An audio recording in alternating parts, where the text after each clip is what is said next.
Hello, and welcome to The Sleepy Scientist. It's lovely to have you here. Before we begin, I'd love to know where in the world you're watching or listening from tonight.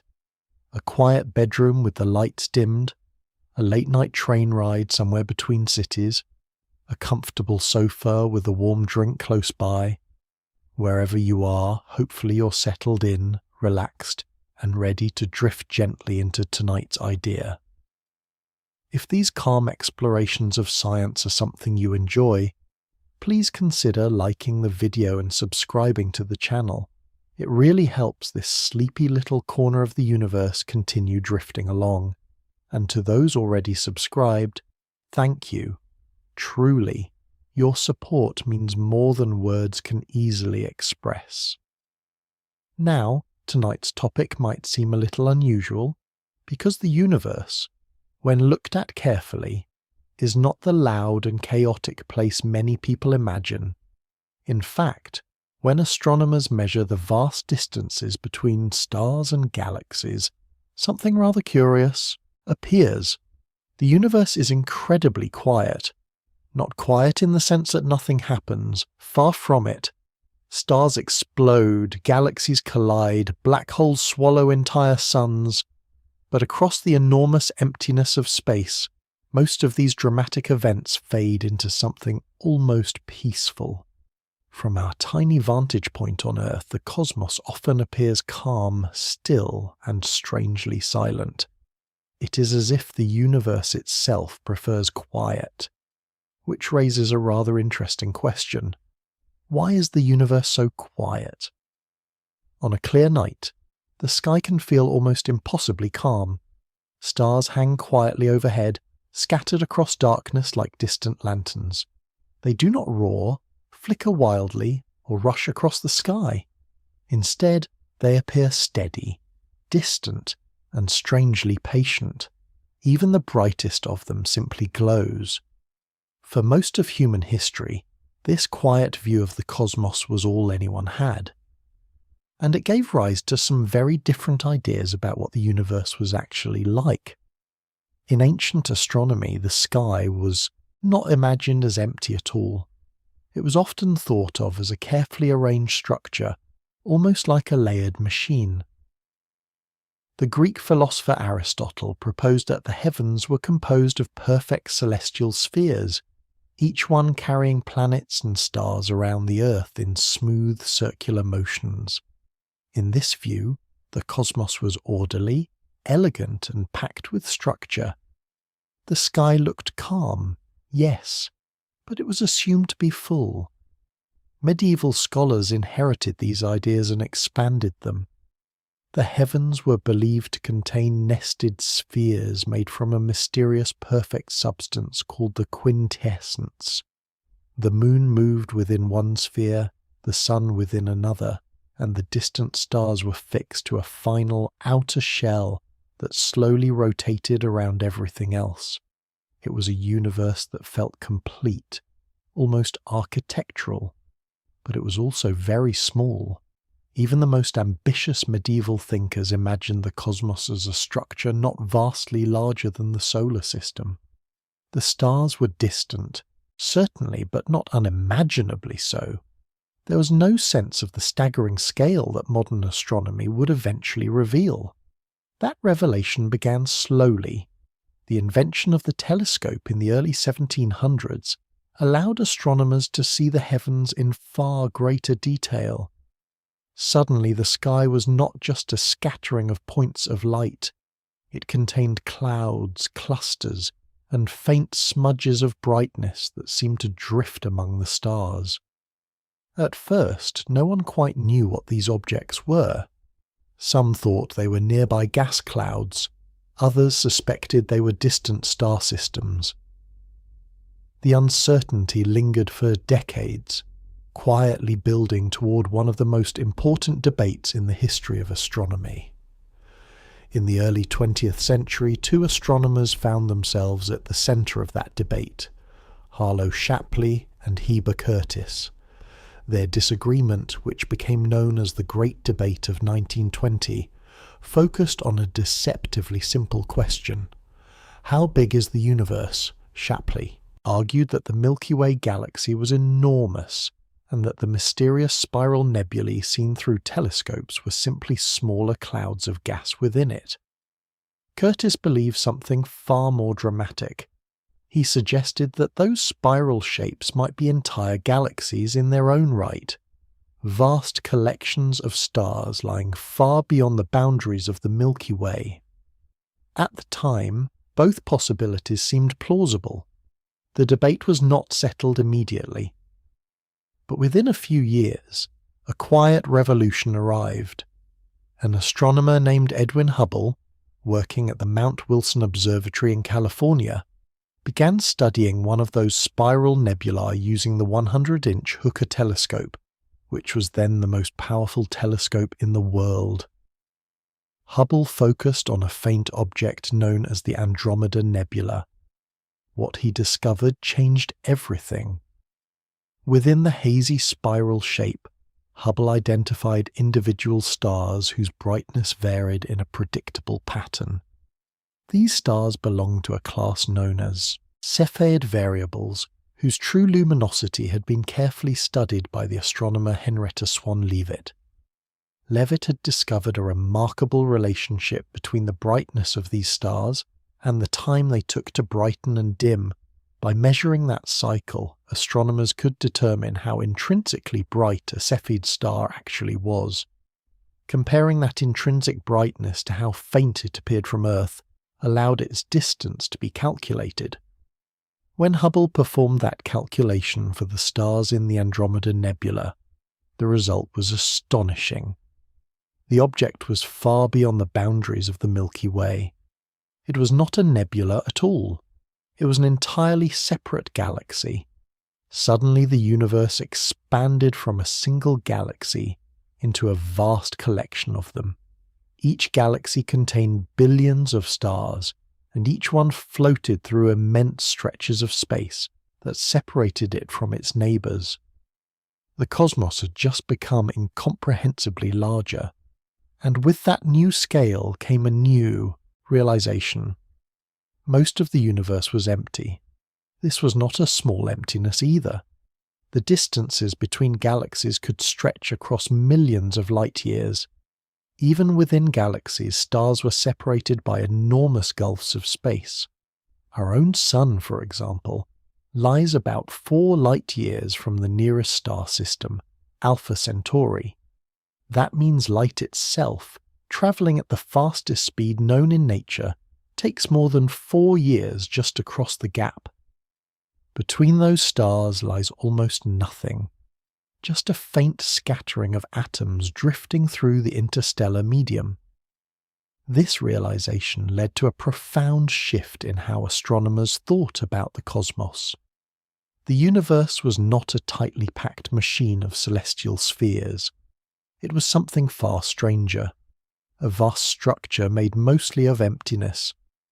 Cosmologist Edward Harrison later reflected on this idea while studying the large-scale structure of the universe. Harrison pointed out that the apparent quietness of the cosmos does not mean that little is happening. Instead, it reflects the geometry of space itself.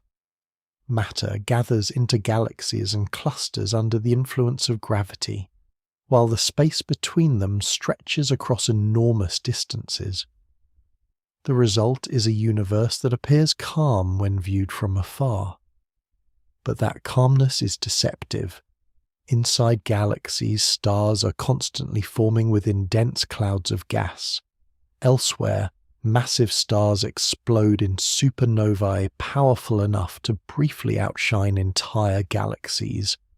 Black holes swallow matter, neutron stars collide, and streams of radiation burst across intergalactic space. Yet across the scale of the universe, these events are separated by such vast distances that the cosmos still feels quiet. This idea fascinated the theoretical physicist John Archibald Wheeler. Wheeler spent much of his career thinking about the deep structure of reality, from black holes to quantum mechanics. One question he often returned to was deceptively simple. Why does a universe capable of such extraordinary energy appear so calm when observed from afar? Why does the night sky feel peaceful rather than chaotic? Part of the answer lies in the sheer scale of the cosmos.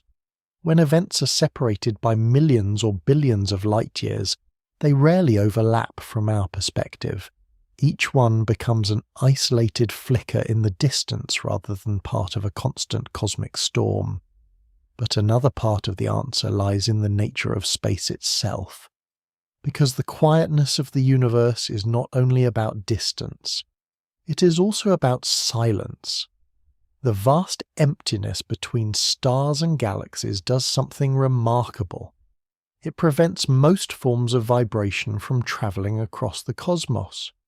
The explosions of distant stars do not roar through space the way thunder rolls through Earth's atmosphere. Instead, they unfold in near-perfect silence, which raises a curious thought. Perhaps the universe is not truly quiet because little is happening. Perhaps it simply lacks the conditions needed for us to hear it. And understanding that idea begins with the simple question: what exactly is sound? To understand why the universe feels so quiet, it helps to begin with something familiar: sound. On Earth, sound is everywhere. The rustle of leaves, the hum of distant traffic, the gentle tapping of rain against a window. Even in places that feel peaceful, the air is usually filled with tiny vibrations moving quietly from one place to another. But sound is not simply a thing that exists on its own. It is a process. At its most basic level, sound is a mechanical vibration traveling through matter. When something moves or strikes another object, it causes nearby particles to jostle back and forth. These movements pass from particle to particle in a chain reaction, spreading outward like ripples across water. That travelling ripple is what the human ear detects as sound. Air carries these vibrations extremely well. When someone speaks, the vocal cords push air molecules forward and backward in rapid pulses. Those pulses move outward through the atmosphere, eventually reaching another person's ears where they're converted into electrical signals by the auditory system. Water can carry sound too. In fact, sound moves even faster through water than it does through air, which is why whales can communicate across enormous distances beneath the ocean surface. Solid materials can transmit vibrations as well. If someone presses an ear against a railway track, the rumble of an approaching train can sometimes be heard long before it becomes audible in open air. In all of these cases, something important is present: matter. Sound needs particles. It requires atoms or molecules close enough together that they can bump into one another, passing energy along step by step. Without those particles, the vibration simply has nothing to push against. This idea may seem obvious today, but there was a time when scientists were not entirely certain how sound behaved in empty space. In the 17th century, natural philosophers began experimenting with ways to create artificial vacuums, attempting to remove air from sealed containers. One of the earliest pioneers in this area was the German scientist Otto von Guericke. Von Guericke is remembered for a dramatic demonstration involving two large metal hemispheres that had been fitted together and evacuated of air. Teams of horses attempted to pull the hemispheres apart but failed, revealing just how powerful atmospheric pressure could be. But von Guericke also explored a quieter question: what happens to sound when air is removed? His experiment suggested that sound weakened dramatically in a vacuum. Later scientists refined these tests, including the English chemist and physicist Robert Boyle. Boyle placed a ringing bell inside a glass chamber and gradually pumped out the air. As the air disappeared, the bell continued to vibrate, but its sound faded until it became nearly impossible to hear. The bell was still, ringing. But the sound had nowhere to go. These early vacuum experiments helped establish one of the key principles of acoustics. Sound requires a medium through which vibrations can travel. Remove the medium, and the vibrations remain trapped at their source. Later scientists expanded this understanding by studying how vibrations move through different materials. In the 18th century, the German physicist Ernst Chladni conducted elegant experiments with vibrating plates. By sprinkling fine sand across metal plates and then drawing a violin bow along the edges, Chladni caused the plates to vibrate in specific patterns. The sand gathered into intricate geometric shapes that revealed how sound waves moved across the surface. These patterns, now known as Chladni figures, provided one of the earliest visual demonstrations of wave behavior in solid materials. A century later, Hermann von Helmholtz deepened the scientific understanding of acoustics by studying how sound waves interact with the human ear and with physical objects. Helmholtz showed that sound could be analyzed mathematically as oscillating pressure waves moving through matter. Put simply, sound is motion passed from particle to particle, which brings us to space. The environment between the stars is almost unimaginably empty. On Earth, even the cleanest air contains billions upon billions of molecules in every small volume. In contrast, the space between stars contains only a few atoms per cubic centimetre, sometimes fewer. This thin scattering of gas is known as the interstellar medium, a term widely studied by the astrophysicist Lyman Spitzer during the 20th century. Spitzer helped reveal that although space appears empty, it does contain faint traces of hydrogen gas, dust grains, and ionized particles drifting through the galaxy. But the key word here is faint. The particles are so widely separated that they rarely interact with one another. Imagine standing in a room where the nearest person is several kilometers away. Passing a vibration along a chain of people would become nearly impossible. That is essentially the situation in interstellar space. Even if a star explodes in a spectacular supernova, sending shock waves racing outward at tremendous speeds, those waves quickly thin out as they spread into the near vacuum surrounding them. The particles are simply too far apart to transmit a continuous sound wave across large distances. The explosion would still release enormous energy, but it would unfold in silence. This silence does not mean that nothing moves through space. Quite the opposite. Space is filled with other forms of energy that travel in very different ways. Light, for example, can cross the vacuum of space without difficulty, because electromagnetic radiation does not require a material medium. It moves through the fabric of space itself, carrying energy and information across immense distances.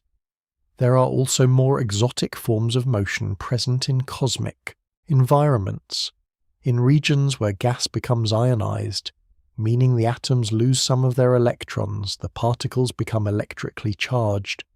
Charged particles respond strongly to magnetic fields, and their behavior can produce complex patterns of motion, known as plasma waves. These phenomena were explored in detail by the Swedish physicist Hannes Alfvén, who developed the field of magnetohydrodynamics.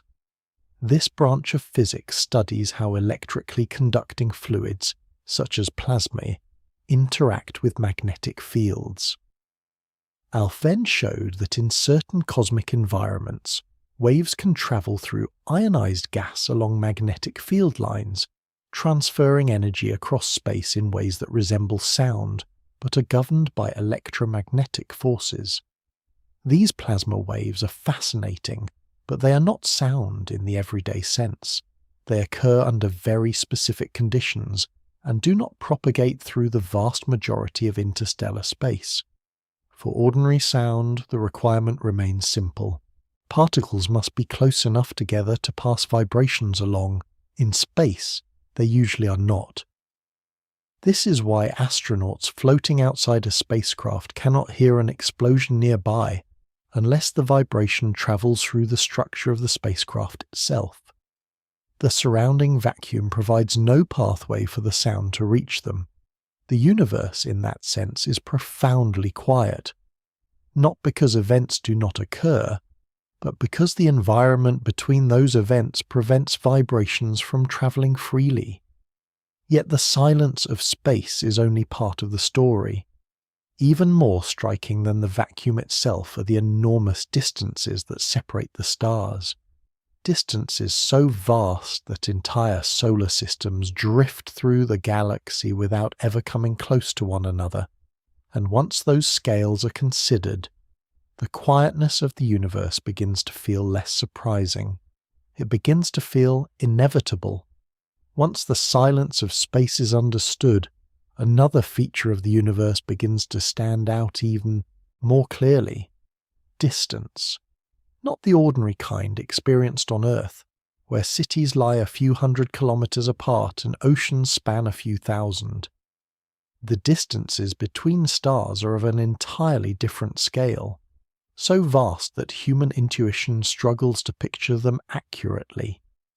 The nearest star system to Earth, known as Alpha Centauri, lies a little more than 4 light-years away.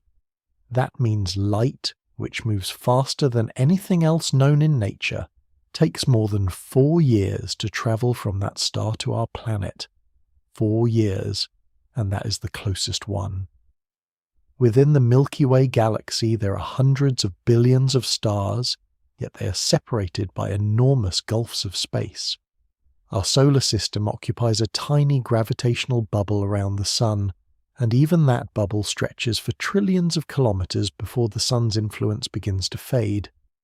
Beyond that boundary lies a dark region of interstellar space that continues for years of light travel before another star system appears. If the Sun were shrunk to the size of a small coin resting on a table, the nearest star would still be thousands of kilometers away. It is no exaggeration to say that stars drift through a galaxy that is mostly empty. For centuries, however, astronomers had no reliable way to measure these staggering distances. The stars looked like tiny points of light in the sky, and without a sense of depth, it was nearly impossible to know how far away they truly were. The breakthrough arrived during the early 19th century through the careful work of the German astronomer Friedrich Bessel. Bessel used a technique known as stellar parallax, which relies on the motion of Earth around the Sun. As Earth travels along its orbit over the course of a year, nearby stars appear to shift slightly against the background of more distant stars. It is a very small shift, so small that detecting it required years of careful observation and extremely precise instruments. In 1838, Bessel successfully measured the parallax of a star known as 61 Cygni. From that tiny shift in position, he calculated the star's distance from Earth. For the first time in history, humanity had a reliable measurement of the distance to another star. The result confirmed what some astronomers had long suspected: the stars were unimaginably far away. As the 19th and early 20th centuries progressed, astronomers began cataloguing stars in greater detail. Observatories around the world mapped their brightness, colours, and spectral signatures. These observations slowly revealed that stars were not random points scattered through space, but part of a vast population distributed across the Milky Way. One of the astronomers who contributed significantly to this work was Annie Jump Cannon at the Harvard College Observatory. Cannon developed a classification system that organized stars according to their spectral characteristics, effectively sorting them by temperature. Her system, still used today, revealed that stars come in distinct categories ranging from extremely hot blue stars to cooler red ones.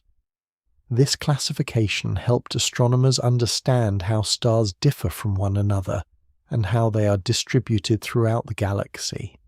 Another key figure in this growing understanding was Cecilia Payne-Gaposchkin. In the 1920s, Payne-Gaposchkin analysed stellar spectra and made a remarkable discovery. She demonstrated that stars are composed primarily of hydrogen and helium, overturning earlier assumptions that their composition resembled Earth. Her work revealed that stars share a common chemical foundation, suggesting that the galaxy itself formed from vast clouds of gas that eventually condensed into individual stellar systems. Each of those systems then evolved largely on its own. This idea was later explored in depth by the astrophysicist Subrahmanyan Chandrasekhar, who studied the physical limits governing stellar structure. Chandrasekhar showed that stars are held in balance by a competition between gravity pulling inward and pressure from nuclear fusion pushing outward. This balance allows stars to remain stable for extremely long periods. Many stars live for billions of years without dramatic changes in brightness or motion. They burn quietly, slowly converting hydrogen into helium within their cores. In other words, once stars form, they tend to settle into long, stable lives. This stability contributes to the calm appearance of the galaxy. Even though stars contain immense energy, most of that energy is released gradually over millions or billions of years. There are exceptions, of course. Some stars eventually explode in supernova events, releasing enormous bursts of energy. But these explosions are rare when viewed across the entire galaxy. Most stars simply glow steadily in the darkness. Another important insight into stellar spacing came from careful observations of star distributions across the sky. Among the many observers who contributed to this effort was the Indian astronomer Radha Gobinda Chandra. Working largely with modest equipment, Chandra spent years observing variable stars and tracking their brightness over time. His work, along with that of other dedicated observers around the world, helped astronomers build a clearer picture of how stars populate the Milky Way. What emerged from these observations was the concept of stellar neighborhoods. Stars are not evenly scattered like grains of sand. Instead, they often form loose groups or clusters that share similar origins. Some clusters contain hundreds or thousands of stars bound together by gravity. But even within these groups, the distances between individual stars remain immense. Gravity holds the cluster together, yet the stars themselves rarely come close enough to interact directly. In fact, direct collisions between stars are extraordinarily rare events. Consider our own Sun as an example. As it orbits the center of the Milky Way, it travels through the galaxy at a speed of roughly 200 kilometers per second. Over millions of years, it passes through different regions of space and occasionally moves near other stars.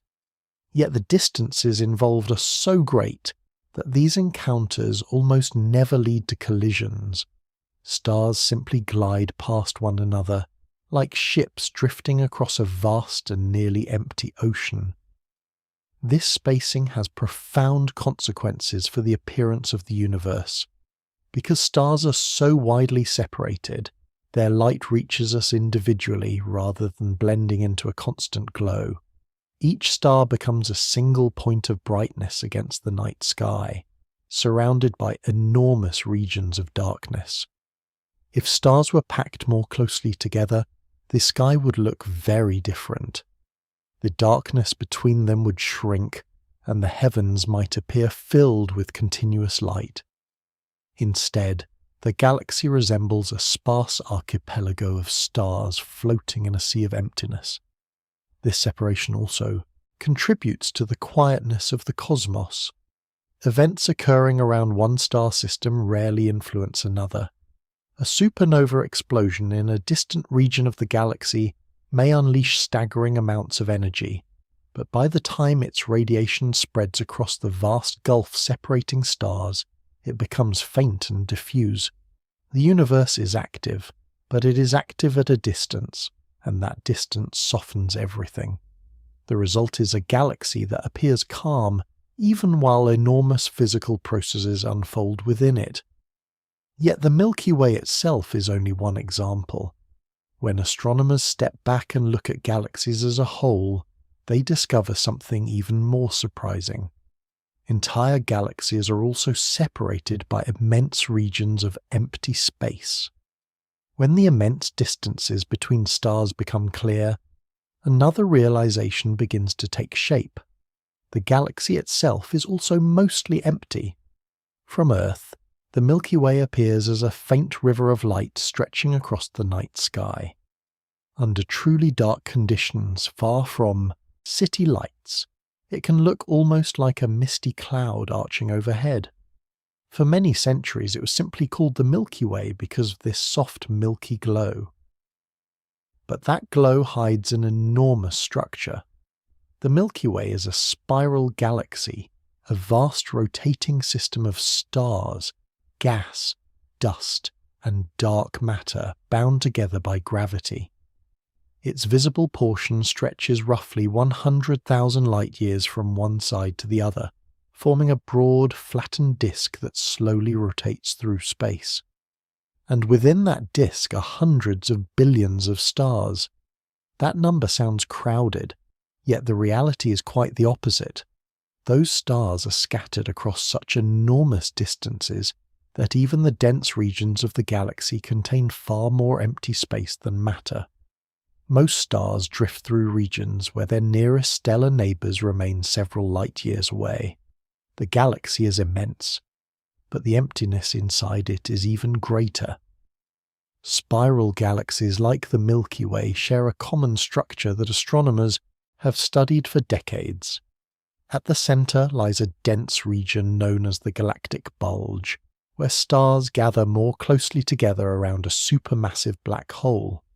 Surrounding this bulge is the galactic disk, a wide rotating plane that contains most of the galaxy's stars. Threaded through that disk are the famous spiral arms. These arms are not rigid structures like the blades of a fan.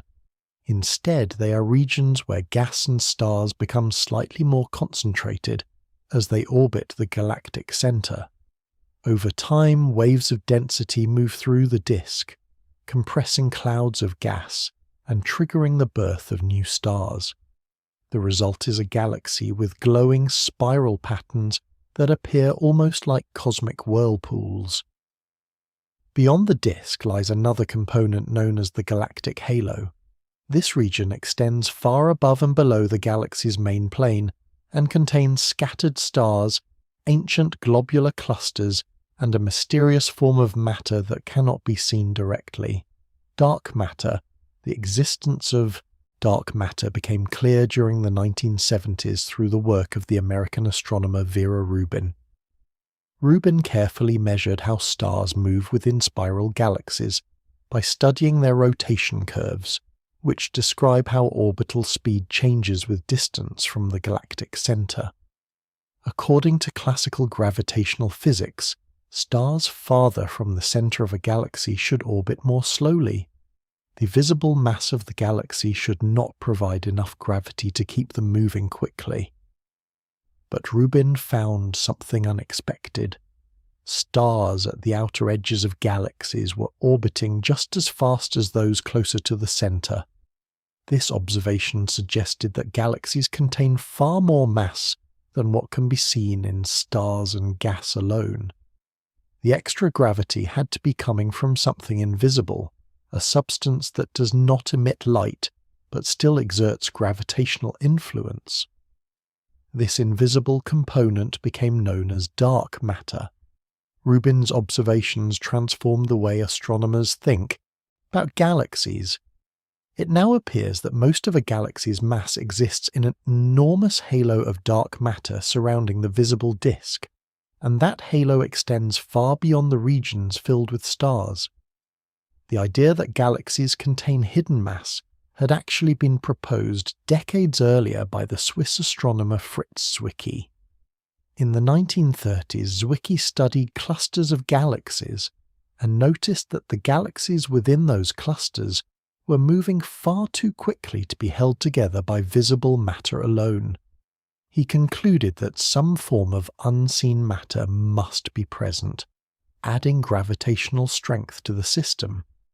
Zwicky referred to this mysterious substance as dark matter. At the time, the idea received little attention, but later observations, including Rubin's rotation curve measurements, strongly supported the concept. Today, dark matter is considered one of the central components of cosmic structure. It shapes the formation of galaxies, influences their motion, and helps explain why these vast systems remain stable over billions of years. Even so, the presence of dark matter does not make galaxies crowded. Far from it. The stars themselves occupy only a tiny fraction of the total volume within a galaxy. Astronomers studying galactic dynamics have long worked to understand how these stars are distributed and how they move collectively through space. One important contribution came from the American astronomer Sandra Faber, who helped develop what is known as the Faber-Jackson relation. This relationship links the brightness of certain galaxies with the velocities of the stars moving inside them. By studying these motions, astronomers can estimate the mass and internal structure of galaxies, revealing how gravity organizes their enormous populations of stars. The results consistently point to the same conclusion. Galaxies are vast systems, but they are remarkably sparse. Most of their volume contains little more than drifting gas and faint dust particles. The stars themselves remain widely spaced, orbiting the galactic center like distant islands in a cosmic ocean. Understanding how galaxies form also reveals why this emptiness persists. Modern cosmology suggests that galaxies did not appear all at once. Instead, they grew gradually through a process known as hierarchical merging. In this scenario, small clumps of matter formed first in the early universe, eventually merging together under gravity to build larger and larger structures. Cosmologists such as Simon White and Carlos Frenk helped develop detailed computer simulations showing how this process might unfold over billions of years. Their models demonstrated that dark matter plays a crucial role in guiding galaxy formation, providing the gravitational framework within which gas can gather and form stars. As galaxies assemble through mergers and accretion, their stars spread out across enormous regions of space. The result is a structure that is massive but extremely diffuse. Even a galaxy containing hundreds of billions of stars still leaves most of its volume unoccupied. The distances between stars remain so large that direct collisions are extraordinarily rare.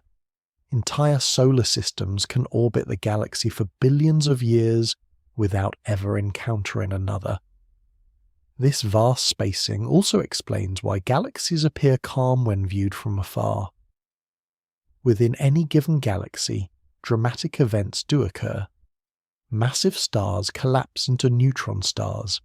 Supernova explosions release staggering bursts of energy. Black holes consume surrounding matter and unleash powerful jets of radiation. Yet these events are scattered across distances measured in thousands or even tens of thousands of light years. Each one becomes an isolated flicker of activity rather than part of a continuous cosmic storm. The galaxy, taken as a whole, appears peaceful. It is a quiet archipelago of stars drifting through a sea of darkness.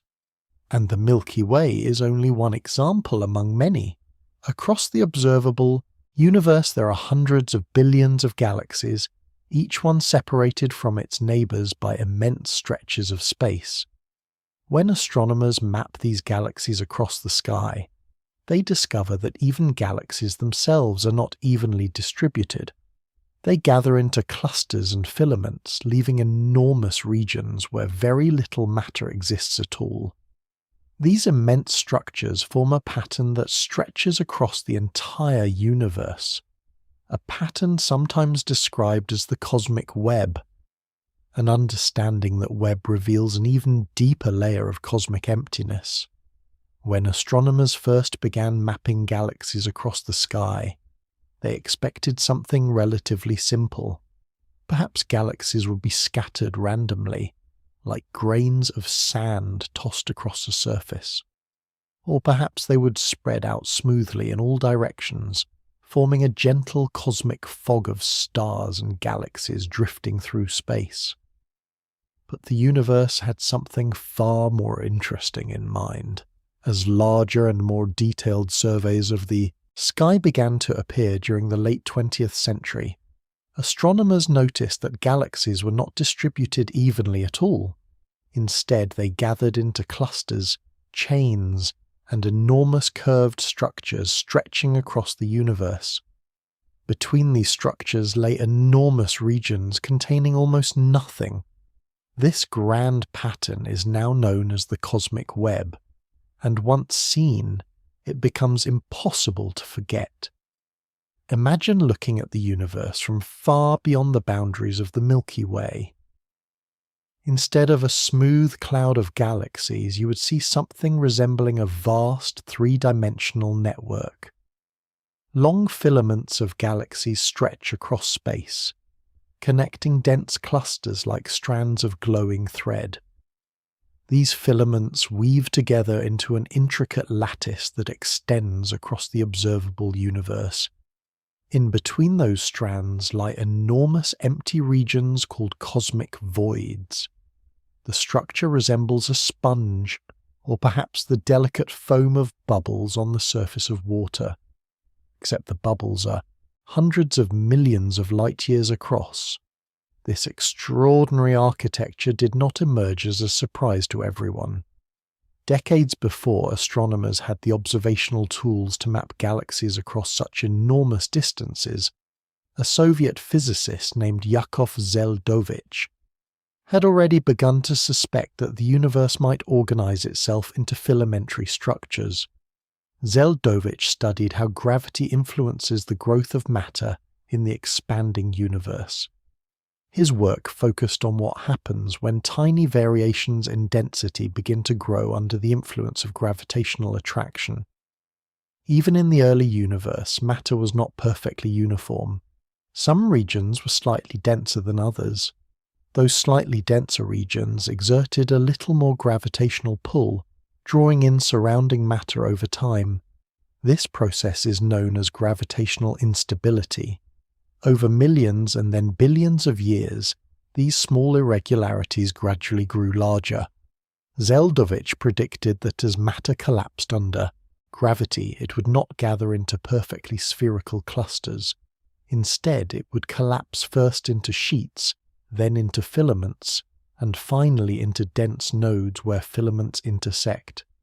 These nodes would eventually become clusters of galaxies. For many years, this idea remained largely theoretical. Observing the large-scale structure of the universe required mapping galaxies across vast regions of space, something that earlier telescopes and surveys could not easily accomplish.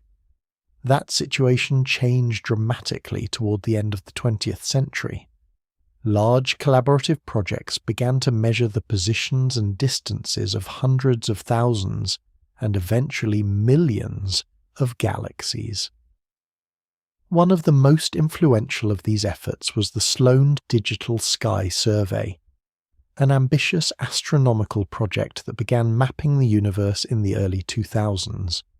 Using a dedicated telescope located at Apache Point Observatory in New Mexico, the Sloan Digital Sky Survey recorded the positions and spectral properties of enormous numbers of galaxies.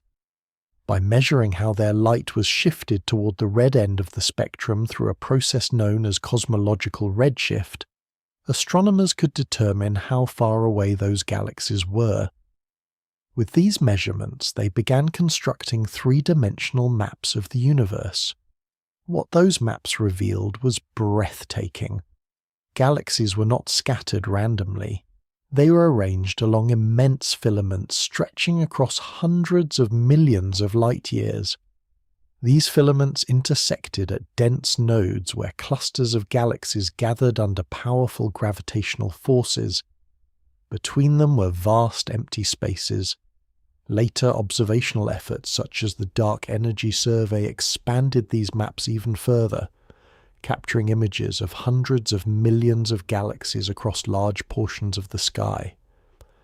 These surveys allowed astronomers to trace the cosmic web in ever greater detail, confirming the large-scale structure predicted by Zeldovich decades earlier.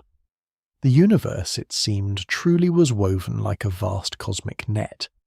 Within this net, some of the most intriguing regions are the cosmic voids.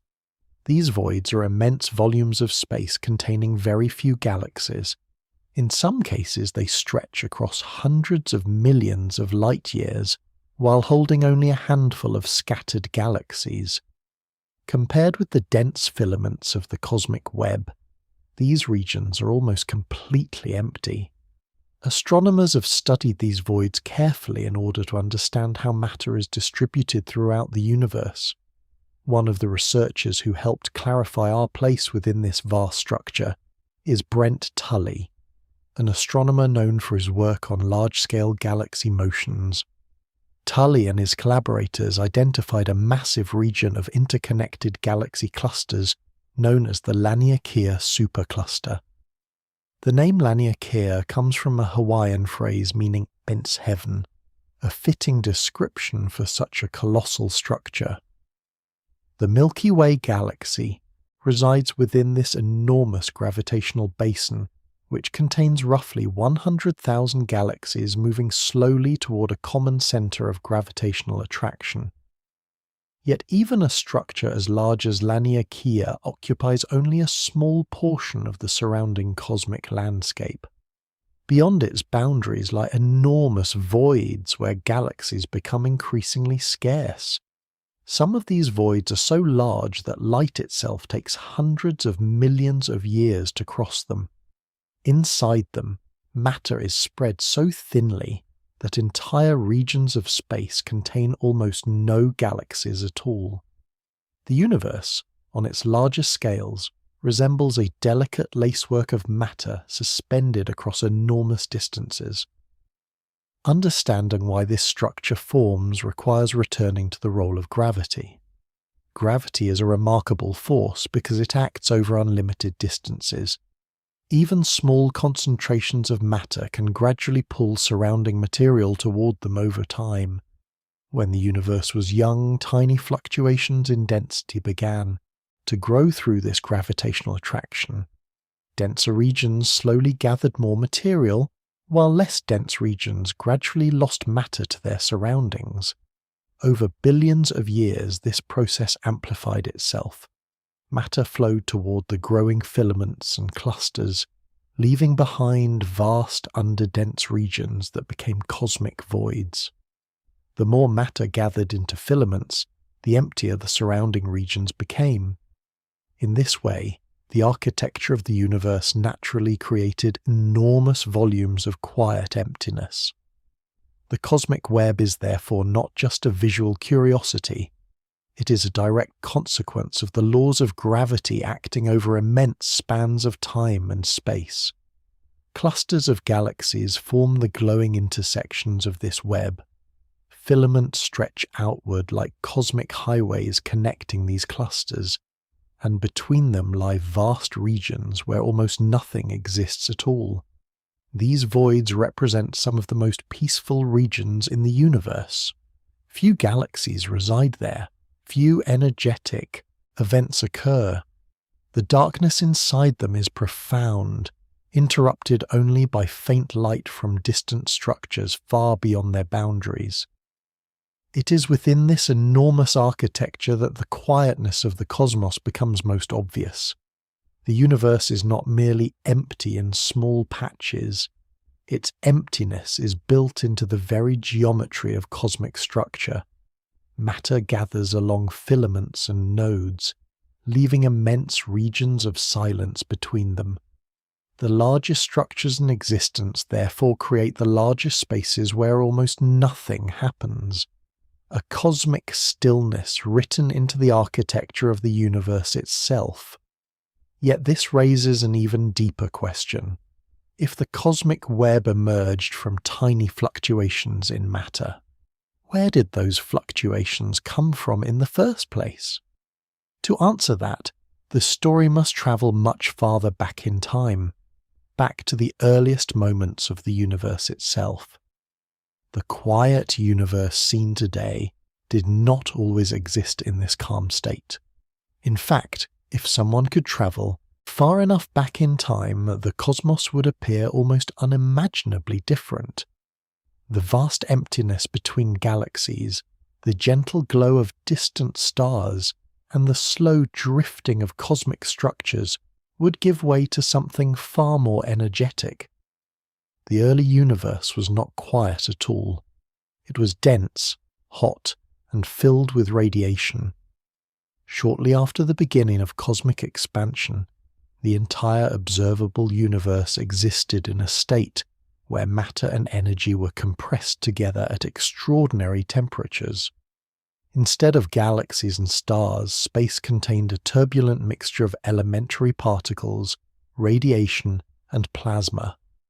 Photons, electrons, and protons interacted constantly, colliding and scattering in every direction. The universe at that time behaved less like a calm cosmic landscape and more like a blazing ocean of energy. Understanding how scientists came to this conclusion begins with a remarkable idea proposed during the early 20th century by the Belgian physicist and priest, Georges Lemaitre. Lemaitre suggested that the universe was not static or eternal in its present form. Instead, he proposed that it had expanded from a much smaller and denser state in the distant past. In 1927, Lemaitre described a universe that was gradually stretching over time, with galaxies moving away from one another as space itself expanded. He referred to the original state of the universe as the primeval atom, imagining all matter once compressed into a single, extremely dense beginning. This idea eventually became known as the Big Bang theory. At first, the concept was controversial. Many scientists preferred a static universe that had always existed. Even Albert Einstein initially resisted the notion of cosmic expansion, although he later acknowledged that the mathematical framework of general relativity allowed for such a possibility. Evidence for an expanding universe grew steadily as observations improved.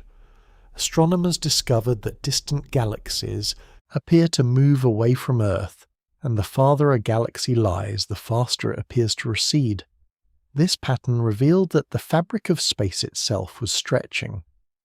If the universe is expanding today, then logically it must have been smaller in the past. Continue tracing that expansion backward far enough, and the universe reaches an earlier epoch when matter and radiation were compressed together into a hot, dense state. In that environment, energy filled every region of space. Particles collided constantly. Radiation scattered through the dense plasma. The universe behaved like a glowing cosmic furnace. This early period left behind a remarkable relic that astronomers would discover many billions of years later. In the 1960s, two radio astronomers named Arno Penzias and Robert Wilson were working with a sensitive microwave antenna at Bell Laboratories in New Jersey. They were studying faint radio signals from the sky when they encountered a persistent background noise that seemed to come from every direction. At first, they suspected a technical problem. They carefully checked the instrument, cleaned the antenna, and even removed nesting pigeons that had taken up residence inside the equipment. Yet the mysterious signal remained. Eventually they realized that the noise was not a malfunction at all. It was coming from the universe itself. What Penzias and Wilson had detected was the cosmic microwave background radiation. the faint afterglow of the early universe. This radiation originated roughly 380,000 years after the beginning of cosmic expansion, when the universe cooled enough for electrons and protons to combine into neutral hydrogen atoms. Before that moment, photons constantly scattered off free electrons in the dense plasma, preventing light from travelling freely. Once atoms formed, the universe became transparent to radiation, allowing photons to stream through space for the first time. Those ancient photons are still travelling today. Over billions of years, cosmic expansion stretched their wavelengths into the microwave region of the electromagnetic spectrum. What remains is an extremely faint radiation field that fills all of space. It is the oldest light that can be observed. But this ancient glow also contains subtle patterns. When astronomers studied the cosmic microwave background in greater detail, using satellites such as the Cosmic Background Explorer, and later the Wilkinson Microwave Anisotropy Probe and the Planck Observatory, they discovered tiny variations in temperature across the sky. These fluctuations were incredibly small, yet they carried profound meaning. They revealed that the early universe was not perfectly uniform. Some regions were slightly denser than others. These small differences in density served as the seeds from which galaxies and galaxy clusters eventually formed. Gravity slowly amplified these fluctuations, pulling matter into growing structures across billions of years. The early universe was therefore filled with ripples, not only in matter, but in sound. During the first several 100,000 years after cosmic expansion began, the universe consisted of a hot plasma of electrons, protons, and photons. In this environment, pressure from radiation pushed outward, while gravity pulled matter inward. This balance created oscillations in the plasma. Regions of slightly higher density would collapse under gravity, compressing the plasma. Radiation pressure would then push outward again, causing the region to expand. The result was a series of rhythmic waves moving through the early universe. These waves are known as baryon acoustic oscillations. Although they occurred in an extremely hot plasma rather than in ordinary air, the physical principle was remarkably similar to sound waves. Pressure and gravity created oscillations that propagated through the dense medium of the young universe. Cosmologists such as Daniel Eisenstein have studied these oscillations carefully because they left a measurable imprint on the distribution of galaxies across cosmic space. The spacing between large-scale structures today still reflects the pattern created by those ancient waves. In other words, the large-scale structure of the universe still carries the memory of sound waves that travelled through the primordial plasma. Another fascinating interaction between radiation and matter was described by the astrophysicist Rashid Sunyaev. Working with Yakov Zeldovich, Sunyaev studied how the cosmic microwave background radiation interacts with clusters of galaxies. When ancient microwave photons pass through the extremely hot gas inside a galaxy cluster, they can gain energy by scattering off energetic electrons. This process slightly alters the energy distribution of the background radiation. The effect is now known as the Sunyaev-Zeldovich effect. Astronomers use this phenomenon as a powerful observational tool to study galaxy clusters and trace large-scale structures across the universe. It provides yet another reminder that the early universe was a place of intense interactions between radiation and matter, a place filled with motion, filled with energy, filled with sound like oscillations moving through cosmic plasma. Over time, however, the universe expanded. As space stretched outward, matter became more widely separated. The density of particles gradually decreased, and the intense interactions that once filled every region of space began to fade. The cosmic furnace slowly cooled. The plasma cleared. radiation thinned, and the universe began its long transition from a noisy, energetic beginning toward the quiet, spacious cosmos seen today. A transformation shaped by the expansion of space itself. As the early universe cooled and matter gradually gathered into the first stars and galaxies, another process continued quietly in the background. Space itself was expanding. This idea may sound abstract, at first, because it does not behave like an ordinary explosion. When something explodes on Earth, fragments are thrown outward through space. But the expansion of the universe is different. It is not galaxies moving through empty space away from a single central point.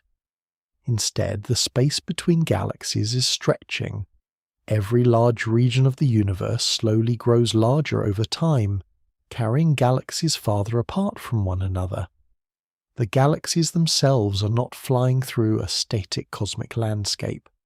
Rather, the fabric of space between them is gradually expanding. This concept began to take shape through the work of several scientists during the early 20th century. One of the most important theoretical contributions came from the Russian physicist Alexander Friedmann.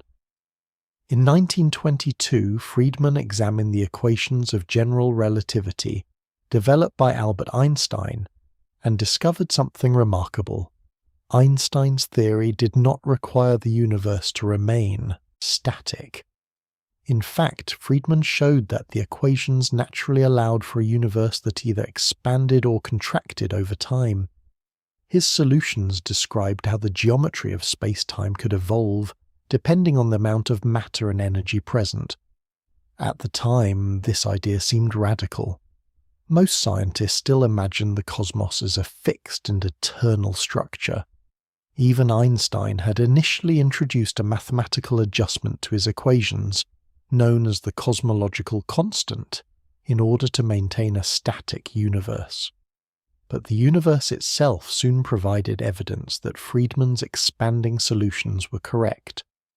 In the late 1920s, the astronomer Edwin Hubble carefully measured the light from distant galaxies at the Mount Wilson Observatory. By studying their spectra, he noticed that many galaxies exhibited a shift toward longer wavelengths of light. This phenomenon is known as redshift. When light from an object stretches toward the red end of the spectrum, it indicates that the object is moving away from the observer. The same effect can be heard with sound when a passing siren changes pitch as it moves past, a phenomenon known as the Doppler effect. Hubble discovered that galaxies were not only moving away from Earth, but that the speed of their recession increased with distance. The farther a galaxy appeared, the faster it seemed to be moving away. This relationship became known as Hubble's law. In simple terms, it states that the recessional velocity of a galaxy is proportional to its distance from the observer. The more distant the galaxy, the greater the redshift observed in its light. The underlying principle can be expressed in a compact mathematical form often written in physics as velocity equals the Hubble constant multiplied by distance. Although the equation itself is concise, its implications are enormous. If galaxies appear to be moving away from one another in every direction, the most natural explanation is that space itself is expanding. Just as dots drawn on the surface of an inflating balloon move farther apart as the balloon expands, galaxies become more widely separated as the universe grows larger. This expansion occurs everywhere at once. No single point in space serves as the center. From the perspective of any galaxy, all distant galaxies appear to be moving away in the same general pattern. Each observer sees themselves surrounded by a universe that is gradually stretching outward. Over billions of years, this expansion has had profound consequences for the structure of the cosmos. Galaxies that once formed relatively close groups slowly drift farther apart. Clusters of galaxies become more isolated from one another. The distances between large cosmic structures continue to grow as space itself expands. The universe becomes more spacious with time, and with greater distance comes greater quiet. When galaxies lie millions of light years apart, interactions between them become increasingly rare. The gravitational influence of one galaxy on another weakens with distance, and collisions between galaxies occur only occasionally across cosmic timescales. Most galaxies simply travel along their paths through expanding space, drifting quietly through the darkness. For many decades, astronomers assumed that this expansion would gradually slow down. Gravity, after all, pulls matter together. The combined gravitational attraction of all the galaxies in the universe should act as a cosmic brake, gradually reducing the rate of expansion over time. That expectation seemed reasonable. But the universe had another surprise waiting. During the late 1990s, two independent teams of astronomers set out to measure the expansion history of the universe using distant stellar explosions known as Type 1a supernovae.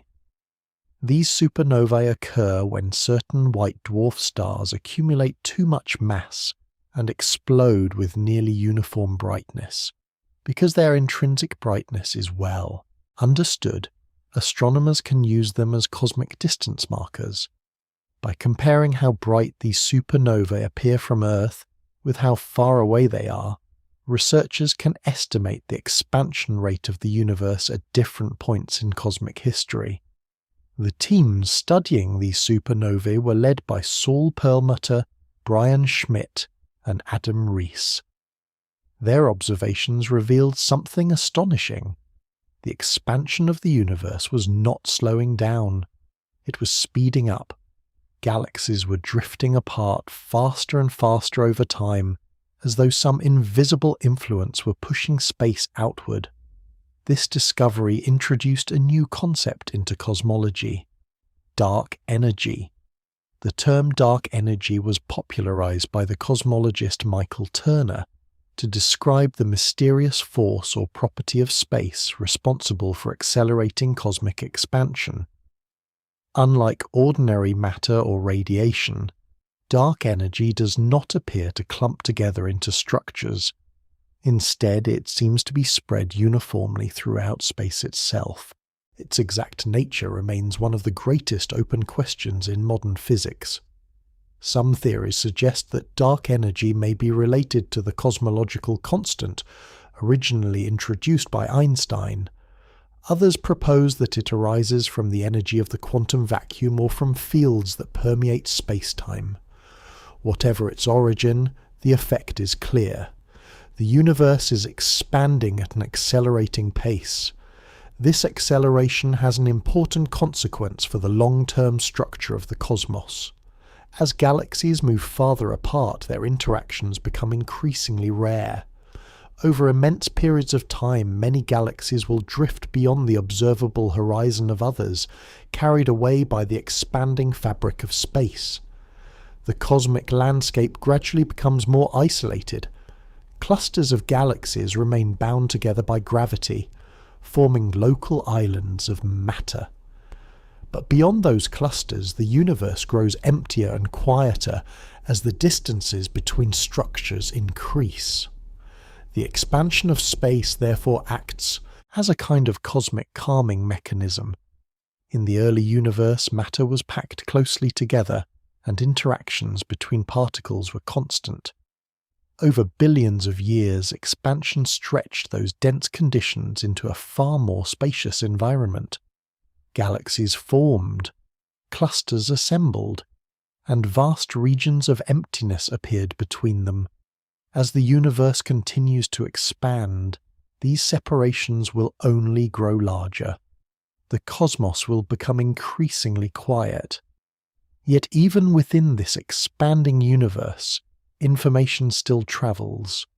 Light continues to cross enormous distances, carrying signals from stars, galaxies, and distant cosmic events. Across the growing calm of the cosmos, the universe still communicates. It simply does so in a language very different from sound. Silence, in the ordinary human sense, usually means an absence of sound. But the universe is not truly silent. It simply communicates in a very different language. On Earth, sound travels through air as tiny compressions and rarefactions of molecules. These pressure waves move through matter by pushing neighboring particles, creating the familiar vibrations that eventually reach human ears. Space, however, contains almost no particles. Without a dense medium of molecules, sound waves have nothing to push against.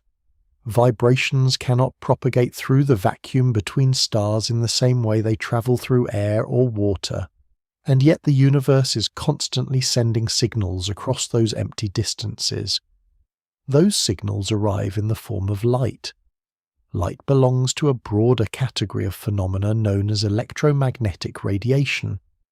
Unlike sound, electromagnetic radiation does not require a material medium to travel. Instead, it moves through space as oscillations of electric and magnetic fields that sustain each other as they propagate forward. This remarkable property allows light to cross the vacuum of space without losing its ability to carry information. The scientific explanation for this behaviour emerged during the 19th century through the work of the Scottish physicist James Clerk Maxwell. Maxwell studied electricity and magnetism, two phenomena that had previously been investigated separately by scientists such as Michael Faraday and André-Marie Ampère. Through careful mathematical analysis, Maxwell discovered that electric and magnetic fields are deeply connected. A changing electric field generates a magnetic field, and a changing magnetic field generates an electric field. These two fields can reinforce one another in a self-propagating pattern that travels through space. Maxwell realized that such oscillations would move at a specific speed determined by the electrical and magnetic properties of space itself. When he calculated that speed, the result matched the measured speed of light. From this insight came a profound conclusion. Light itself is an electromagnetic wave. This realization unified several branches of physics into a single framework now known as classical electromagnetism. It also revealed why light can travel across the vacuum of space even when sound cannot. Sound requires matter. Light requires only fields. Once Maxwell's theory became widely accepted, scientists began to understand that visible light represents only a small portion of a much broader electromagnetic spectrum. Different forms of radiation vary in wavelength and frequency, yet all obey the same underlying principles described by Maxwell's equations. Radio waves occupy the longest wavelengths, microwaves follow next, then infrared radiation. Visible light lies roughly in the middle of the spectrum, representing the narrow band that human eyes evolved to detect. Beyond visible light come ultraviolet radiation, X-rays, and finally gamma rays, which carry enormous energy in extremely short wavelengths. Each region of the spectrum reveals different aspects of the universe. Some cosmic phenomena emit primarily radio waves, while others shine most strongly in infrared or X-rays. By studying multiple wavelengths of electromagnetic radiation, astronomers can piece together a far richer picture of cosmic activity. The sky, when viewed across the full electromagnetic spectrum, becomes far more dynamic than the quiet darkness seen with human eyes alone. A key figure in the early development of radio astronomy was the American engineer and radio enthusiast Grote Reber. During the 1930s, Reber built the first dedicated radio telescope in his backyard in Wheaton, Illinois. Using a large metal dish designed to collect radio waves from the sky, he began systematically mapping radio emissions from the Milky Way. His observations reveal that the galaxy emits radio signals even in regions where visible light appears faint or absent. These early discoveries opened an entirely new window onto the universe. Over time, radio astronomy expanded dramatically, allowing scientists to detect pulsars, study interstellar gas clouds, and observe distant galaxies that would otherwise remain hidden. Today, radio observatories operate on a scale that Robert could scarcely have imagined. One of the most remarkable facilities is the Atacama Large Millimeter Array, located high in the Atacama Desert of northern Chile. This array consists of dozens of precisely synchronized radio antennas spread across the desert plateau.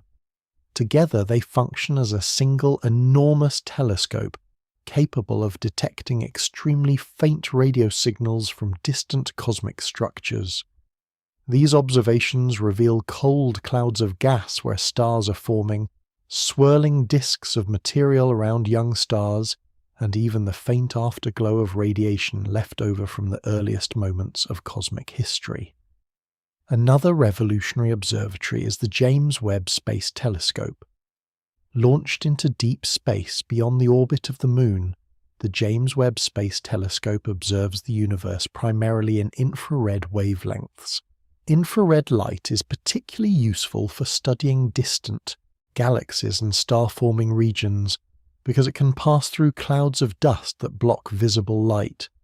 By detecting faint infrared signals that have travelled across billions of years of cosmic expansion, the telescope allows astronomers to glimpse galaxies that formed when the universe was still very young. Even objects that appear dark to human eyes can glow brightly in infrared radiation. Across the electromagnetic spectrum, the universe is constantly broadcasting information. Stars emit light produced by nuclear fusion in their cores. Galaxies shine with the combined glow of billions of stars. Black holes generate powerful radiation as matter spirals inward through hot accretion disks. Supernova explosions release bursts of electromagnetic energy, visible across vast cosmic distances. All of these signals move through space as electromagnetic waves. Even though space itself contains almost no air, these waves travel effortlessly across the vacuum. Light leaving a distant galaxy can cross billions of light years before reaching a telescope on Earth. That light carries a record of the conditions present when it was first emitted. By analyzing its color, intensity, and spectral features, astronomers can determine the temperature, composition, motion, and distance of the objects that produced it. In this way, light becomes the primary messenger of the universe. Every star in the night sky is sending a steady stream of photons across space. Every distant galaxy is quietly broadcasting its presence through electromagnetic radiation. The signals are everywhere, but they do not arrive as sound. They arrive as light. This difference explains why the universe appears silent when imagined through human senses. Our ears evolved to detect pressure waves in air, not oscillating electric and magnetic fields travelling through the vacuum of space. The cosmos may not roar or rumble in the traditional sense, yet it is far from inactive. Instead, it communicates continuously, through patterns of electromagnetic radiation that travel immense distances without the need for a medium. Through telescopes sensitive to different wavelengths, astronomers have learned to listen to this silent conversation of light. The universe speaks, just not in sound, and when those signals reveal the most energetic events in existence, they show that beneath the calm appearance of the cosmos lie extraordinary bursts of activity unfolding across unimaginable distances. The universe may appear calm when viewed from a distance, but beneath that quiet surface, extraordinary events unfold constantly. Across the vastness of space, stars explode, neutron stars collide, and magnetic fields twist with such intensity that they briefly outshine entire galaxies. These events release staggering amounts of energy, yet they remain almost completely unnoticed on the scale of the universe as a whole. The reason is simple: distance. When violent cosmic events occur millions or billions of light years away from one another, their immense energies disperse into the surrounding void long before they can interact with anything else. The result is a universe that looks serene from afar, even while astonishing phenomena erupt within it. One of the most dramatic events in astrophysics is the death of a massive star in a supernova explosion. Stars spend most of their lives quietly fusing hydrogen into helium deep within their cores. This process generates energy that pushes outward against the inward pull of gravity. For millions or billions of years, that balance keeps the star stable. But eventually the balance fails. When a massive star exhausts the nuclear fuel in its core, gravity takes over. The star's inner layers collapse inward with incredible speed, compressing matter to densities so extreme that atomic nuclei are forced tightly together. The collapse halts abruptly when the core becomes a neutron star, a compact object so dense that a teaspoon of its material would weigh billions of tons on Earth. That sudden halt produces a violent rebound. The outer layers of the star are blasted outward in an explosion known as a core collapse supernova.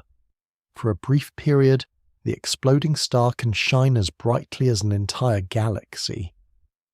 Yet despite the energy released, these events are separated by immense cosmic distances.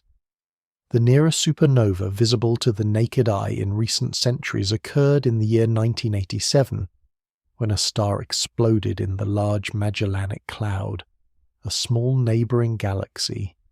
Even that relatively nearby event took about 160,000 years for its light to reach Earth. The universe operates on timescales and distances so large that even the most spectacular explosions unfold quietly across the cosmic landscape. Some events are even more energetic.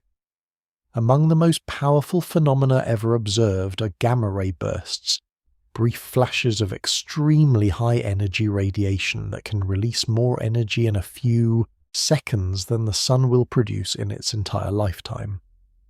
For decades, these mysterious bursts puzzled astronomers. They were first detected in the 1960s by satellites designed to monitor nuclear explosions on Earth. Instead of human activity, the detectors recorded bursts of gamma radiation arriving from distant parts of the sky. Understanding these events required decades of observation and theoretical work. One of the leading contributors to gamma-ray burst theory is the astrophysicist Stan Woosley. His research helped develop models in which certain gamma-ray bursts occur when extremely massive stars collapse into black holes. In this scenario, the collapsing star forms a rapidly rotating disk of matter around the newly formed black hole. Jets of high-energy particles are launched outward along the star's rotational axis at speeds approaching that of light. When those jets break through the outer layers of the star and blast into space, they produce intense beams of gamma radiation detectable across enormous distances. Because the jets are highly focused, gamma-ray bursts are visible only when one of the beams happens to point toward Earth.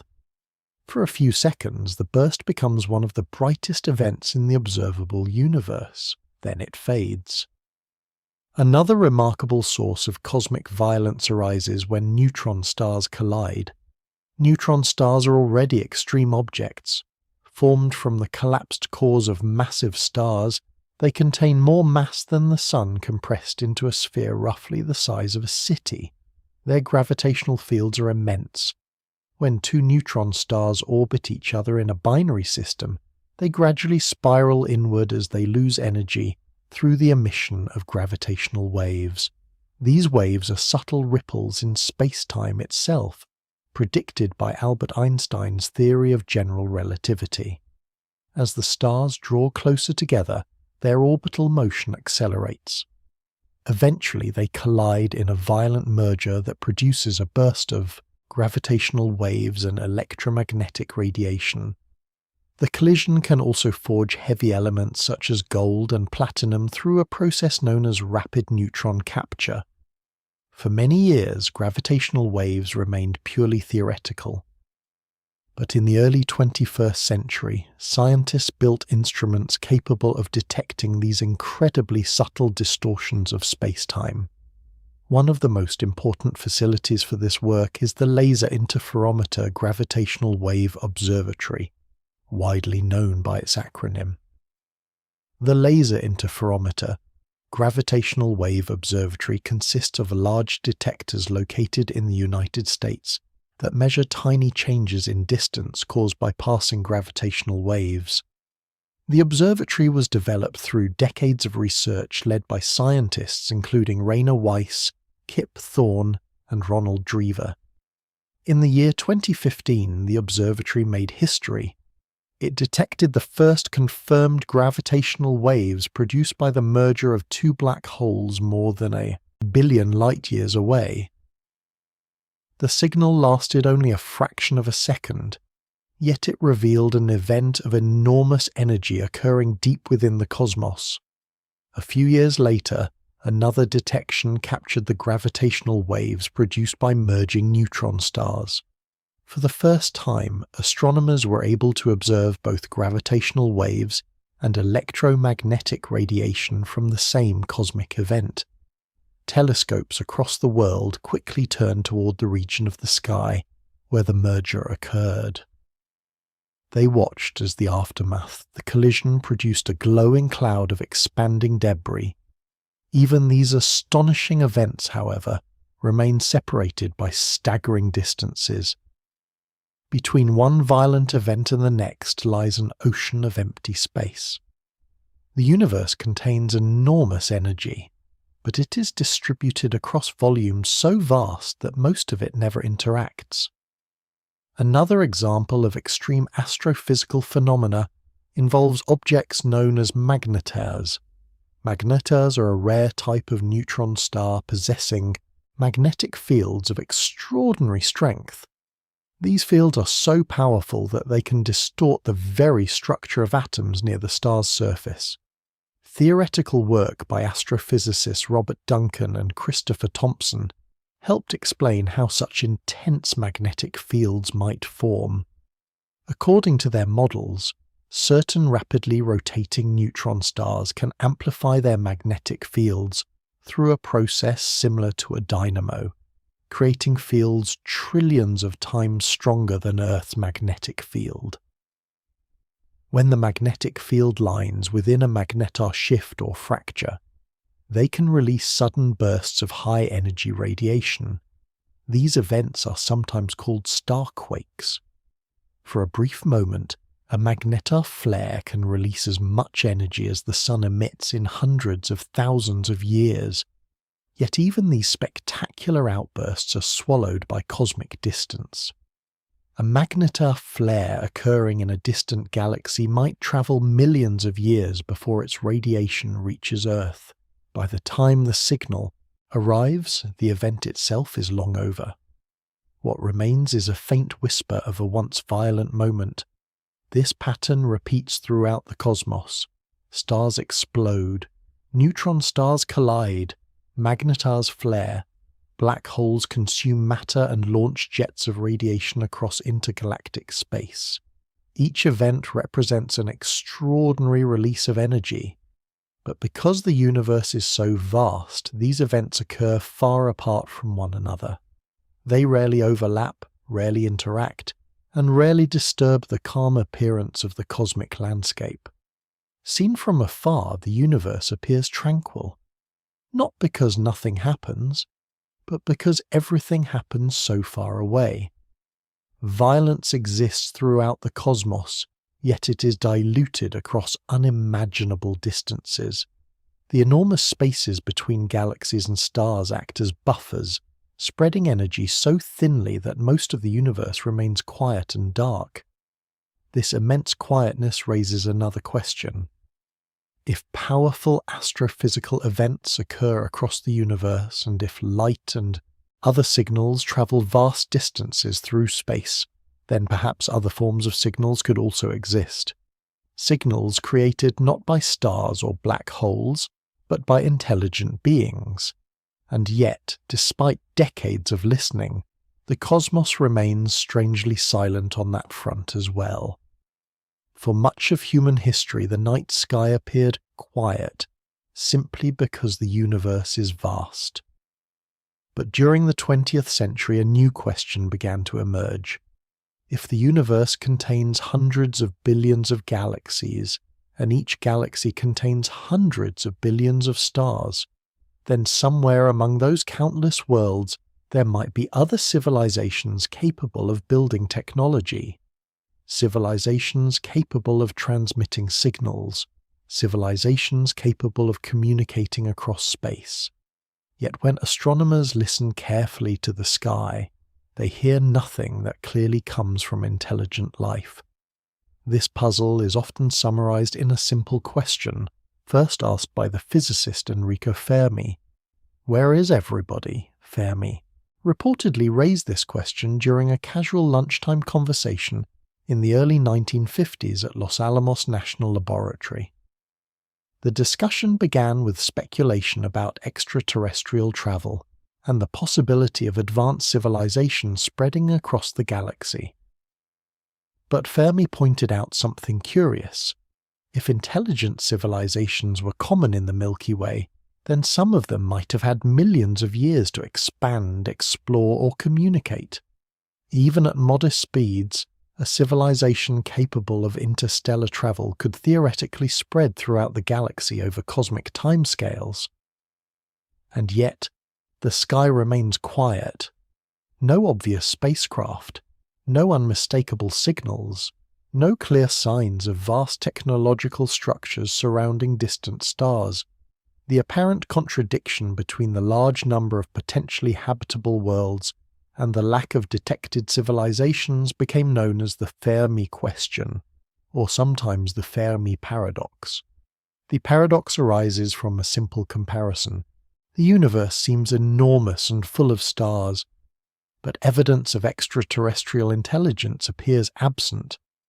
To explore this problem more carefully, astronomers and scientists developed ways to think about the probability of intelligent life emerging elsewhere. One of the most well-known approaches is the Drake equation.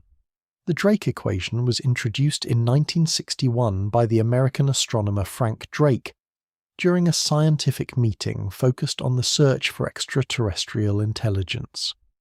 Rather than attempting to produce a single precise number, the equation provides a framework for thinking about the many factors that might influence the existence of technological civilizations.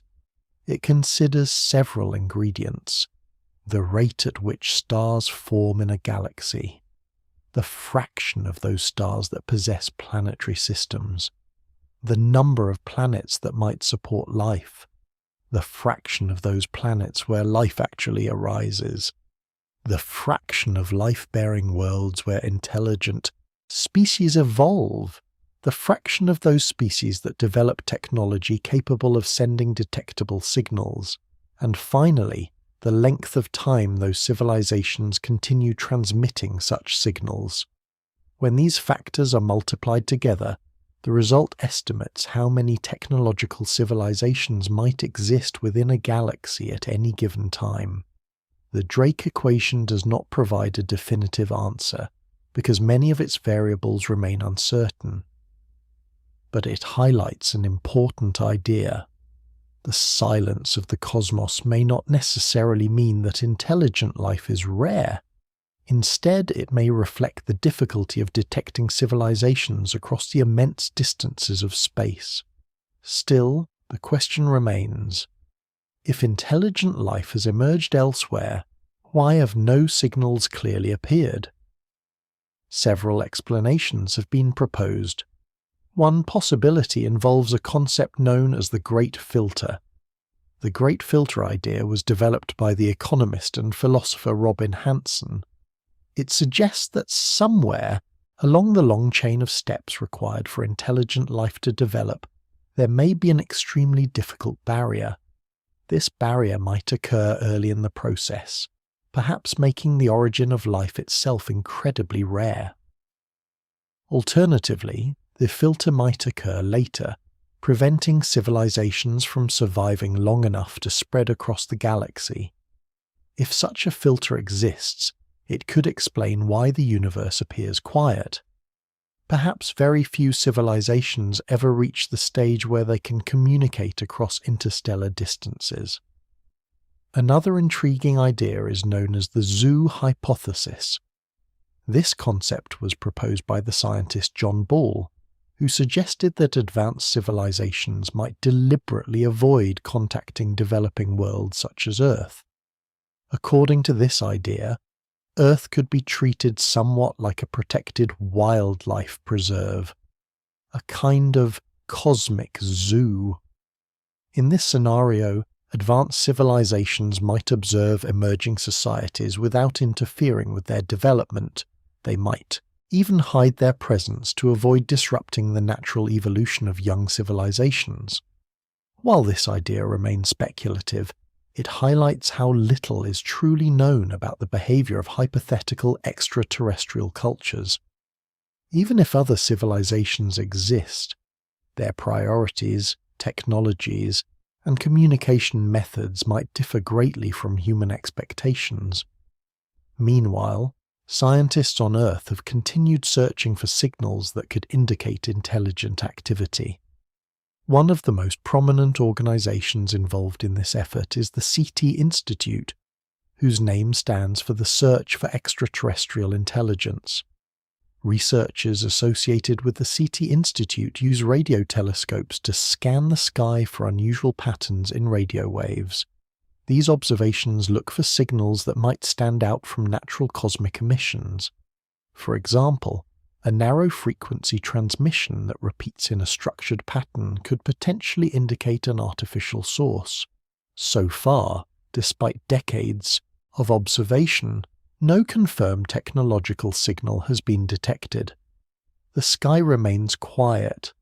This does not necessarily mean that signals are absent.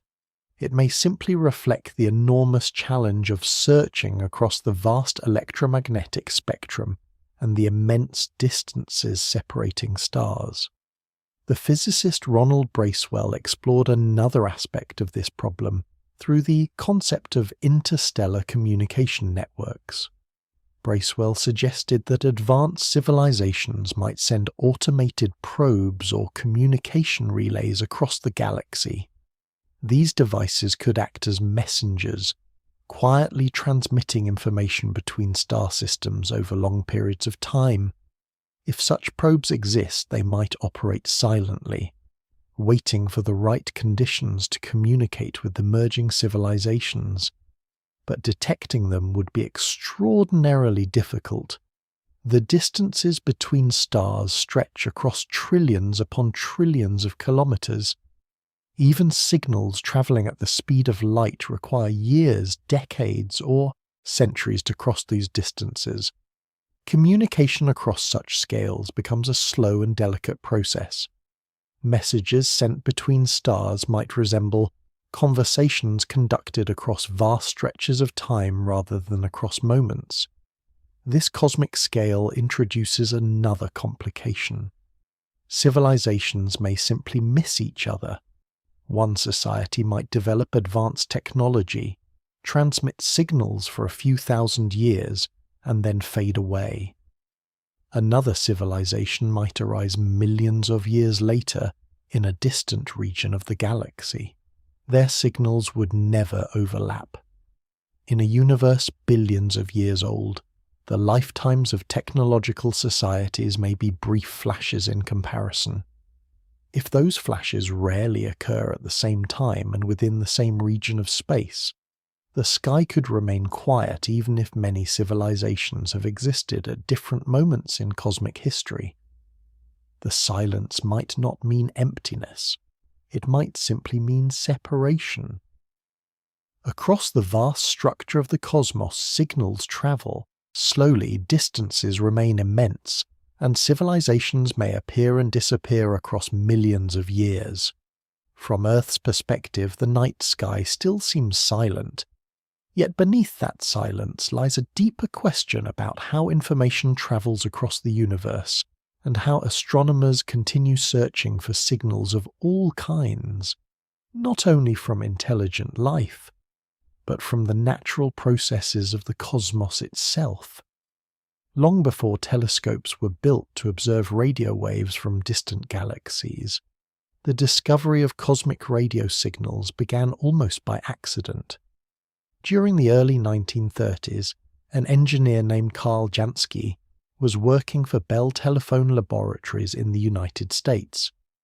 His task was not originally related to astronomy at all. Instead, he was investigating sources of interference that affected transatlantic radio communications. To study the problem, Jansky constructed a large rotating antenna designed to detect faint radio signals from across the sky. The unusual device looked somewhat like a carousel made of metal pipes and wires. When he began analyzing the signals received by his antenna, Jansky noticed something curious. Among the various sources of interference, one signal appeared to repeat in a steady pattern. It rose and fell in strength once every 23 hours and 56 minutes. That interval matched the rotation of Earth relative to the stars rather than the Sun. The signal, it seemed, was coming from space. After careful investigation, Jansky traced the source of the radio emission to the direction of the constellation Sagittarius, which lies toward the dense central region of the Milky Way galaxy. This observation marked the first detection of radio waves originating from beyond Earth. Without intending to, Jansky had opened an entirely new window onto the universe. His discovery revealed that the sky was not silent in the radio portion of the electromagnetic spectrum. Invisible signals were constantly arriving from distant cosmic sources, carrying information about energetic processes occurring far beyond the solar system. Although Jansky's work was groundbreaking, radio astronomy did not immediately become a major field of research. Much of the early development came from the determination of a single enthusiast. Grote Reber, an American amateur radio operator, was fascinated by Jansky's discovery. Determined to explore these mysterious signals further, Reber decided to build his own radio telescope. In the late 1930s, he constructed a large parabolic dish in his backyard in Wheaton, Illinois. The telescope measured roughly 30 feet across and was designed to collect radio waves from the sky and focus them onto a receiver at its center. Night after night, Reber pointed his telescope toward different regions of the heavens, carefully recording the radio signals he detected. Through years of patient observation, he created the first detailed radio maps of the Milky Way. Reber's work demonstrated that radio emissions were widespread across the galaxy. Regions filled with gas, dust, and energetic particles produced radio signals even where visible light was faint or absent. His dedication helped transform radio astronomy from a curious observation into a serious scientific discipline. As technology advanced in the decades that followed, radio telescopes grew larger and more sensitive. Astronomers began discovering new and unexpected phenomena hidden within radio signals from space. One of the most remarkable discoveries occurred in the late 1960s. At the University of Cambridge, a graduate student named Jocelyn Bell Burnell was analyzing data from a radio telescope designed to study distant radio sources. While examining the recordings, she noticed a strange pattern of repeating pulses. The signals arrived with extraordinary regularity. At first, the pattern seemed almost artificial. Some researchers jokingly referred to the source as little green men, imagining that the pulses might come from an extraterrestrial transmitter. But further investigation revealed a natural explanation. The signals were coming from an object now known as a pulsar. Pulsars are rapidly rotating neutron stars formed in the aftermath of supernova explosions. These dense stellar remnants possess extremely strong magnetic fields that channel beams of electromagnetic radiation outward from their magnetic poles. As the neutron star spins, those beams sweep through space like the rotating light of a lighthouse. If one of those beams crosses Earth, astronomers detect a brief pulse of radio waves each time the star rotates. Some pulses spin several times per second. Others rotate more slowly, but all exhibit remarkable precision, with pulse intervals so regular that they rival the accuracy of atomic clocks. The discovery of pulsars, credited to Jocelyn Bell Burnell and her research supervisor Anthony Hewish, revealed another layer of cosmic activity hidden within radio signals. Objects invisible to ordinary telescopes were broadcasting rhythmic patterns across the galaxy. As radio astronomy continued to develop, scientists learned that many powerful cosmic phenomena emit strong radio waves. Distant galaxies containing supermassive black holes can produce enormous jets of energetic particles that extend far beyond the galaxy itself. These jets emit intense radio radiation as charged particles spiral through magnetic fields at near light speed. Even regions where new stars are forming can generate radio signals. Clouds of cold hydrogen gas scattered across the galaxy emit faint radio emissions at characteristic wavelengths. By mapping these signals, astronomers can trace the structure and motion of gas within the Milky Way. Radio observations therefore reveal a dynamic universe filled with processes that remain invisible in ordinary light. Detecting these signals requires extremely sensitive instruments. Radio waves arriving from distant galaxies are often unimaginably faint by the time they reach Earth. To capture them, astronomers build large antenna arrays that collect radio energy across wide areas and combine the signals to simulate a much larger telescope. One of the most ambitious projects currently underway is the Square Kilometre Array. The Square Kilometre Array will consist of thousands of radio antennas spread across remote regions of Australia and South Africa. When fully operational, these antennas will work together as a single integrated observatory with a total collecting area approaching 1 square kilometre. This enormous sensitivity will allow astronomers to detect radio signals from extremely distant galaxies and probe some of the earliest structures formed in the universe.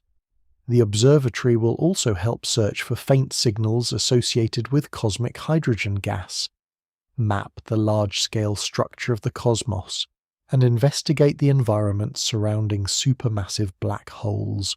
Through instruments like these, astronomers effectively listen to the universe, not with ears, but with radio receivers. Instead of sound waves travelling through air, radio telescopes capture oscillations of electromagnetic fields arriving from across space. The signals are then converted into data that can be analysed, mapped, and sometimes even translated into audible tones. In this sense, radio astronomy transforms invisible cosmic signals into something that can be interpreted as a kind of listening. The universe may not produce sound in the traditional sense, yet it continuously broadcasts radio signals that reveal its hidden activity. Pulsars pulse, galaxies emit jets, clouds of hydrogen glow faintly in radio frequencies, and distant cosmic structures send whispers of energy across billions of years of space and time. Through radio telescopes, astronomers have learned that the quiet sky is anything but empty. Instead, it is filled with faint messages carried by electromagnetic waves. Among those signals lies one of the most important clues about the earliest moments of cosmic history, a faint glow that fills all of space, a relic from a time when the universe itself was far younger and far more energetic than it is today. Even after exploring exploding stars, distant galaxies, and mysterious radio pulses, there remains another signal filling the entire universe. It is faint, it is ancient, and it is everywhere. This signal is known as the cosmic microwave background radiation, often described as the oldest light that can still be observed in the universe. It does not come from a single star or galaxy. Instead, it fills all of space almost uniformly, arriving from every direction in the sky. For astronomers, it represents something extraordinary, a relic from the earliest visible moment in cosmic history. To understand why this radiation exists, it helps to imagine the universe shortly after the Big Bang. In its earlier stages, the universe was incredibly hot and dense. Matter and radiation were mixed together in a glowing plasma where electrons, protons, and photons constantly interacted with one another. Light could not travel freely. Every photon quickly collided with charged particles scattering in random directions. The universe was therefore opaque, somewhat like the interior of a dense fog. But as the universe expanded, it gradually cooled. Roughly 380,000 years after the Big Bang, the temperature dropped enough for electrons and protons to combine into neutral hydrogen atoms. This process is known as recombination, although it was actually the first time those particles had combined in this way. Once neutral atoms formed, photons were no longer scattered constantly by free electrons. Light could finally travel freely across space. The radiation released at that moment has been travelling through the universe ever since. Over billions of years, the expansion of the universe stretched the wavelengths of that ancient light, gradually shifting it into the microwave portion of the electromagnetic spectrum. What began as intensely energetic radiation has cooled into a faint glow detectable only with sensitive instruments. Yet even in its weakened form, it remains one of the most important signals in cosmology. The existence of this background radiation was first detected in the 1960s by radio astronomers Arno Penzias and Robert Wilson. While working with a large radio antenna in New Jersey, they encountered a persistent source of microwave noise that appeared to come from every direction in the sky. At first, they suspected equipment problems. They carefully inspected their instruments, cleaned the antenna, and even removed pigeons nesting inside the structure. But the signal remained. Eventually they realized that what they were detecting was not interference at all. It was the faint afterglow of the early universe. The discovery provided powerful confirmation for Big Bang cosmology, which had predicted that such relic radiation should exist. Once astronomers recognized the significance of this signal, they began designing experiments to study it in greater detail. Several space missions were launched to map the cosmic microwave background with increasing precision. One of the earliest of these missions was the Cosmic Background Explorer satellite, often called COBE. Launched in the late 1980s, COBE measured the temperature of the background radiation across the sky. The results confirmed that the radiation has an almost perfectly uniform temperature. Across the entire observable universe, the background glow measures only a few degrees above absolute zero. This remarkable uniformity revealed that the early universe was astonishingly smooth on large scales. Yet the most important discovery from the COBE mission involved tiny variations within that smooth background. The satellite detected minute fluctuations in temperature, differences so small they amounted to only a few millionths of a degree. These tiny irregularities were not measurement errors. They were real features of the early universe. The cosmologist George Smoot, who played a leading role in analysing the COBE data, famously described these fluctuations as the seeds of cosmic structure. Those tiny variations represented regions where matter was slightly more concentrated than average. Over billions of years, gravity amplified those small differences. Regions with slightly more matter attracted additional material, gradually forming galaxies, clusters of galaxies, and the large-scale cosmic web observed today. In other words, the immense structures that fill the universe today can be traced back to faint ripples in the ancient background radiation. Later missions expanded upon the discoveries of COBE. The Wilkinson Microwave Anisotropy Probe, known as WMAP, was launched in the early 2000s to produce a more detailed map of the cosmic microwave background. Its observations revealed the structure of those temperature fluctuations with far greater precision. WMAP helped refine estimates of the universe's age, composition, and geometry.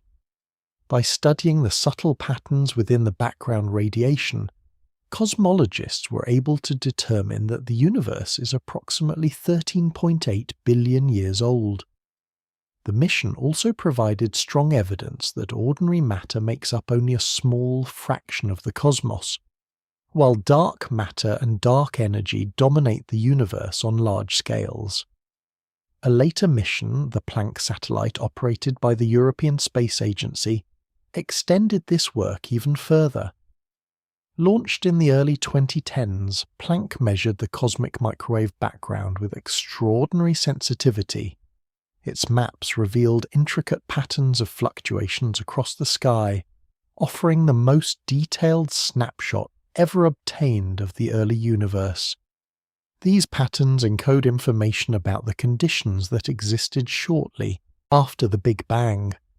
By analyzing them carefully, scientists can reconstruct aspects of the universe's early evolution, including how matter was distributed and how the first structures began to form. In this sense, the cosmic microwave background acts as a kind of photograph, not of stars or galaxies, but of the universe itself when it was still very young. The light detected today began its journey when the cosmos was only a few 100,000 years old, long before the first stars ignited.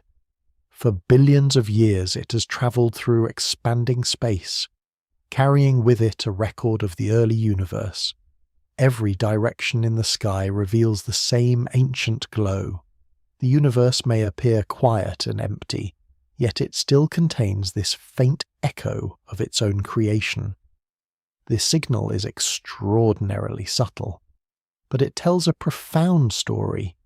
It reveals that even the quietest regions of space carry traces of events that occurred billions of years ago.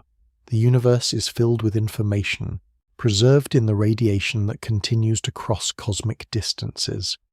The silence of the cosmos is therefore not an absence of history. It is a stillness layered over an ancient record. And as the universe continues to evolve, deeper physical processes will shape its future, gradually transforming the energetic cosmos of the past into an ever more spacious and tranquil expanse. The quietness of the universe is not only a matter of distance, it is also a matter of time. Over billions of years, the cosmos has been gradually changing in a direction that physicists describe using a concept known as entropy. This idea emerged during the 19th century as scientists began studying heat, energy, and the behavior of physical systems. One of the key figures in developing this concept was the Austrian physicist Ludwig Boltzmann. Boltzmann sought to understand why certain physical processes seem to move in only one direction. Heat flows from hotter objects to colder ones. Gas spreads out to fill available space. Energy becomes more evenly distributed over time. These everyday observations led to the formulation of the second law of thermodynamics. In simple terms, the law states that the total entropy of an isolated system tends to increase. Entropy can be understood as a measure of disorder, or more precisely, a measure of how many microscopic arrangements are possible for a given physical state. Systems naturally evolve toward configurations that can be realized in many different ways rather than toward highly ordered arrangements that require very specific conditions. Boltzmann expressed this relationship in a concise statement, connecting entropy to the number of microscopic configurations available to a system. The principle can be summarized as entropy equals Boltzmann's constant multiplied by the natural logarithm of the number of possible microscopic states. Although this equation was originally developed to describe gases and heat engines, its implications reach far beyond steam engines and laboratory experiments. The same thermodynamic principles apply to stars, galaxies, and the universe itself. Cosmic systems also obey the laws of thermodynamics. Stars provide a clear example. A star forms when gravity pulls together a large cloud of gas, primarily hydrogen. As the cloud collapses, gravitational energy converts into heat, raising the temperature at the center of the forming star. Eventually, the temperature becomes high enough for nuclear fusion to begin. Inside the core of a star, hydrogen nuclei combine to form helium. This fusion process releases enormous amounts of energy, which slowly travels outward through the star and eventually escapes as radiation. The light from stars spreads across space, carrying energy away from the dense hot core into the colder surroundings of the universe. In thermodynamic terms, this process increases entropy. Energy begins in a highly concentrated state inside the stellar core. Over time, it disperses outward as radiation traveling through space in all directions. Stars therefore act as engines that gradually spread energy across the cosmos. But even these engines do not last forever. Stars consume their nuclear fuel slowly over millions or billions of years. As the fuel becomes depleted, the internal balance between gravity and radiation pressure begins to change. Some stars expand into red giants, others collapse into compact remnants such as white dwarfs, neutron stars, or black holes. In each case, the long-term trend is the same. Energy becomes more widely distributed, heat flows outward, entropy increases. On cosmic timescales, this gradual redistribution of energy contributes to the calming of the universe. Early in cosmic history, matter was densely packed, and interactions between particles were frequent. As the universe expanded and cooled, matter spread into galaxies and clusters, while radiation travelled outward across increasingly vast regions of space. The universe became more spacious and more thermodynamically relaxed. The physicist Roger Penrose has explored these ideas in great depth while studying the thermodynamics of the cosmos. Penrose pointed out that the early universe, despite its high temperature and density, actually possessed very low gravitational entropy. Matter was distributed extremely smoothly across space, with very little large-scale structure. From a thermodynamic perspective, this smoothness represented a highly ordered configuration. As the universe evolved, gravity began amplifying small irregularities in the distribution of matter. Regions that were slightly denser attracted more material, eventually forming stars, galaxies, and clusters. These structures increased the overall entropy of the universe by creating complex gravitational systems capable of redistributing energy. Black holes play an especially important role in this process. According to theoretical work by physicists such as Jacob Bekenstein and Stephen Hawking, black holes possess enormous entropy. Their event horizons store vast amounts of information about the matter and energy that have fallen into them. In fact, black holes may represent some of the highest entropy objects in the universe. As stars collapse and galaxies evolve, more matter eventually becomes locked inside black holes. Over extremely long timescales, these objects dominate the thermodynamic landscape of the cosmos, yet even black holes do not remain forever. Quantum effects near their event horizons allow them to slowly radiate energy through a process known as Hawking radiation. Over unimaginable stretches of time, black holes themselves gradually evaporate. The universe therefore continues moving towards states where energy becomes more evenly spread. Hot regions cool, dense structures dissipate, radiation drifts across ever larger expanses of space. Entropy steadily increases. This trend helps explain why the universe appears calm on large scales, as energy spreads outward and matter becomes more widely separated. Interactions between systems become less frequent. Violent events such as supernova explosions or neutron star collisions still occur, but they become isolated moments rather than constant disturbances. The cosmic environment grows quieter, not because activity stops entirely, but because energy disperses across such vast volumes of space. The same thermodynamic principles that govern heat, flowing from a warm cup of tea into a cool room, also shape the evolution of galaxies and stars across billions of years. Energy spreads. Order gives way to more probable configurations, and the universe gradually approaches states of greater thermodynamic balance. From this perspective, cosmic quietness is not mysterious at all. It is a natural consequence of the laws of physics. The second law of thermodynamics quietly guides the evolution of the universe, encouraging energy to spread outward and systems to move toward equilibrium. In the distant future, this process will continue to shape the fate of the cosmos. Stars will eventually exhaust their fuel, galaxies will grow dimmer, the universe will expand ever further, leaving cosmic structures more widely separated than ever before. What began as an intensely energetic beginning will slowly evolve into a far calmer cosmic landscape. A universe where energy has spread thinly across enormous distances. A universe where quietness becomes the natural state.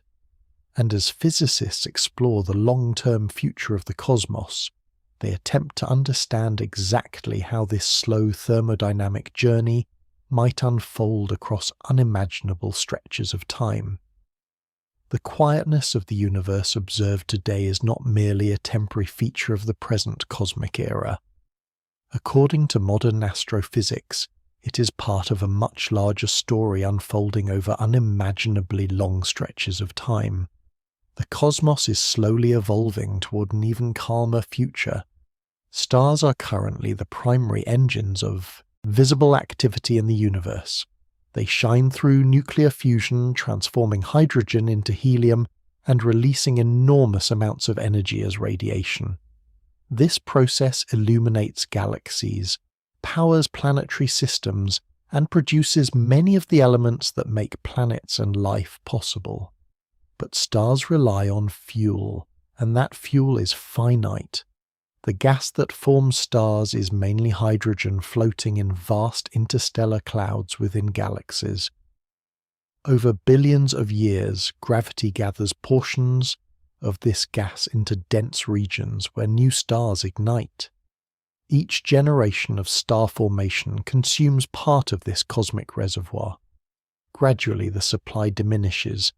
Astrophysicists studying the long-term evolution of the universe have examined what will happen when this process continues for far longer than the current age of the cosmos.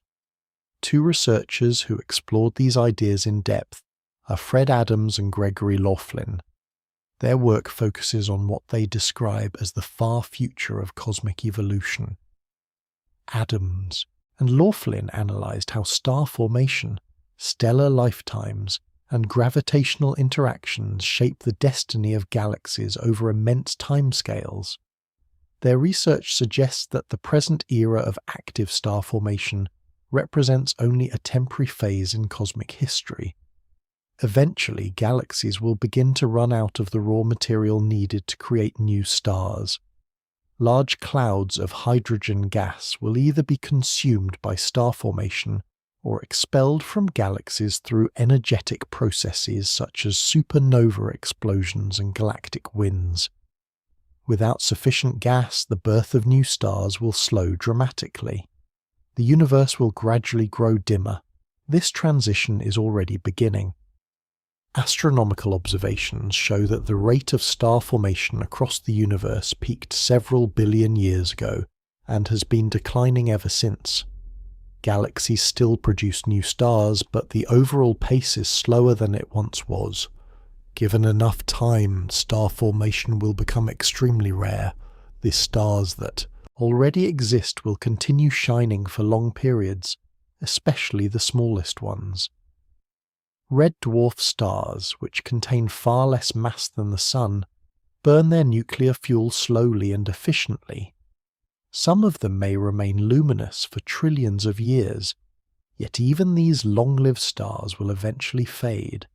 Once their hydrogen fuel is exhausted, they will cool and dim, becoming dense stellar remnants known as white dwarfs.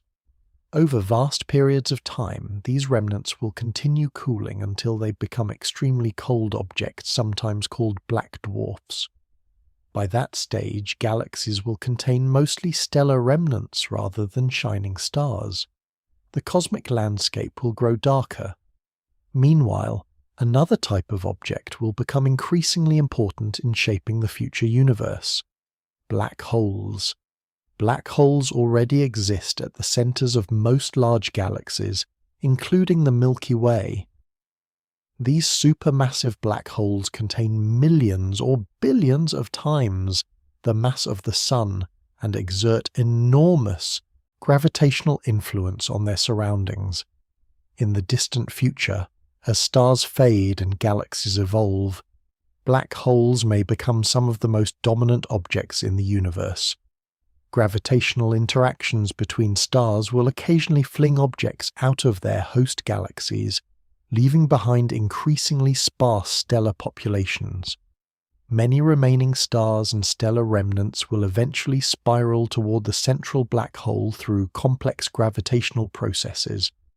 Over time, black holes may accumulate large amounts of matter, yet even this process will not last forever.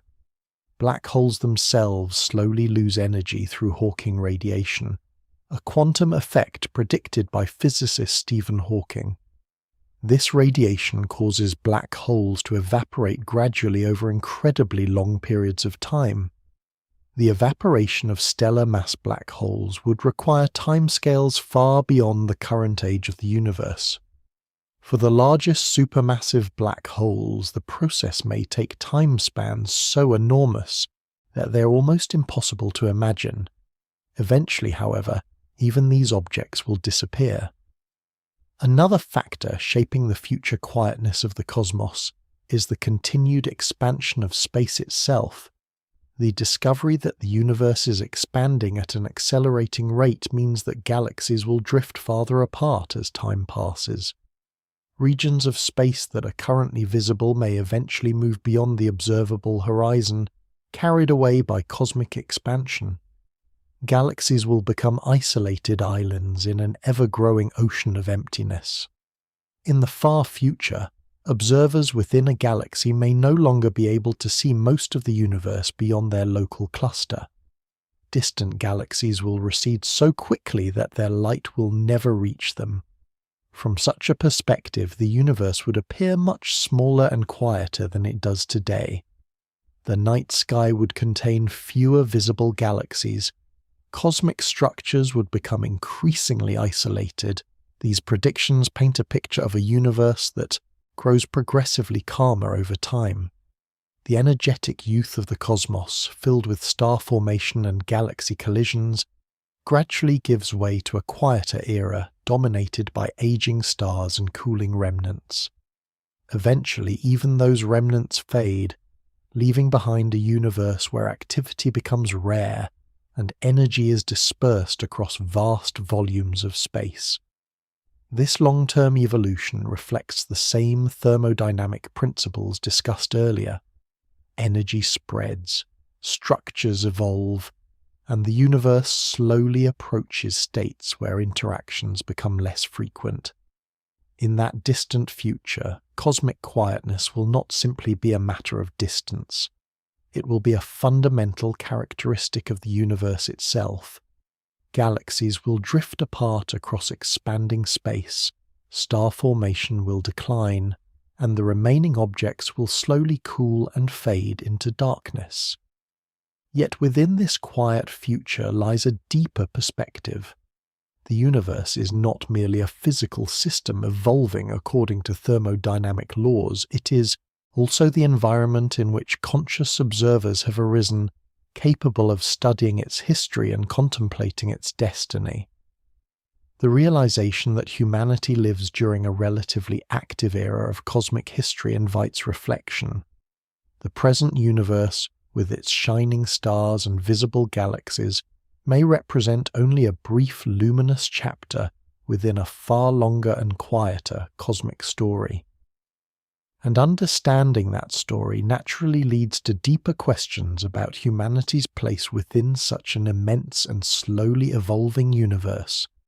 The universe may appear quiet, but it has never truly been ignored.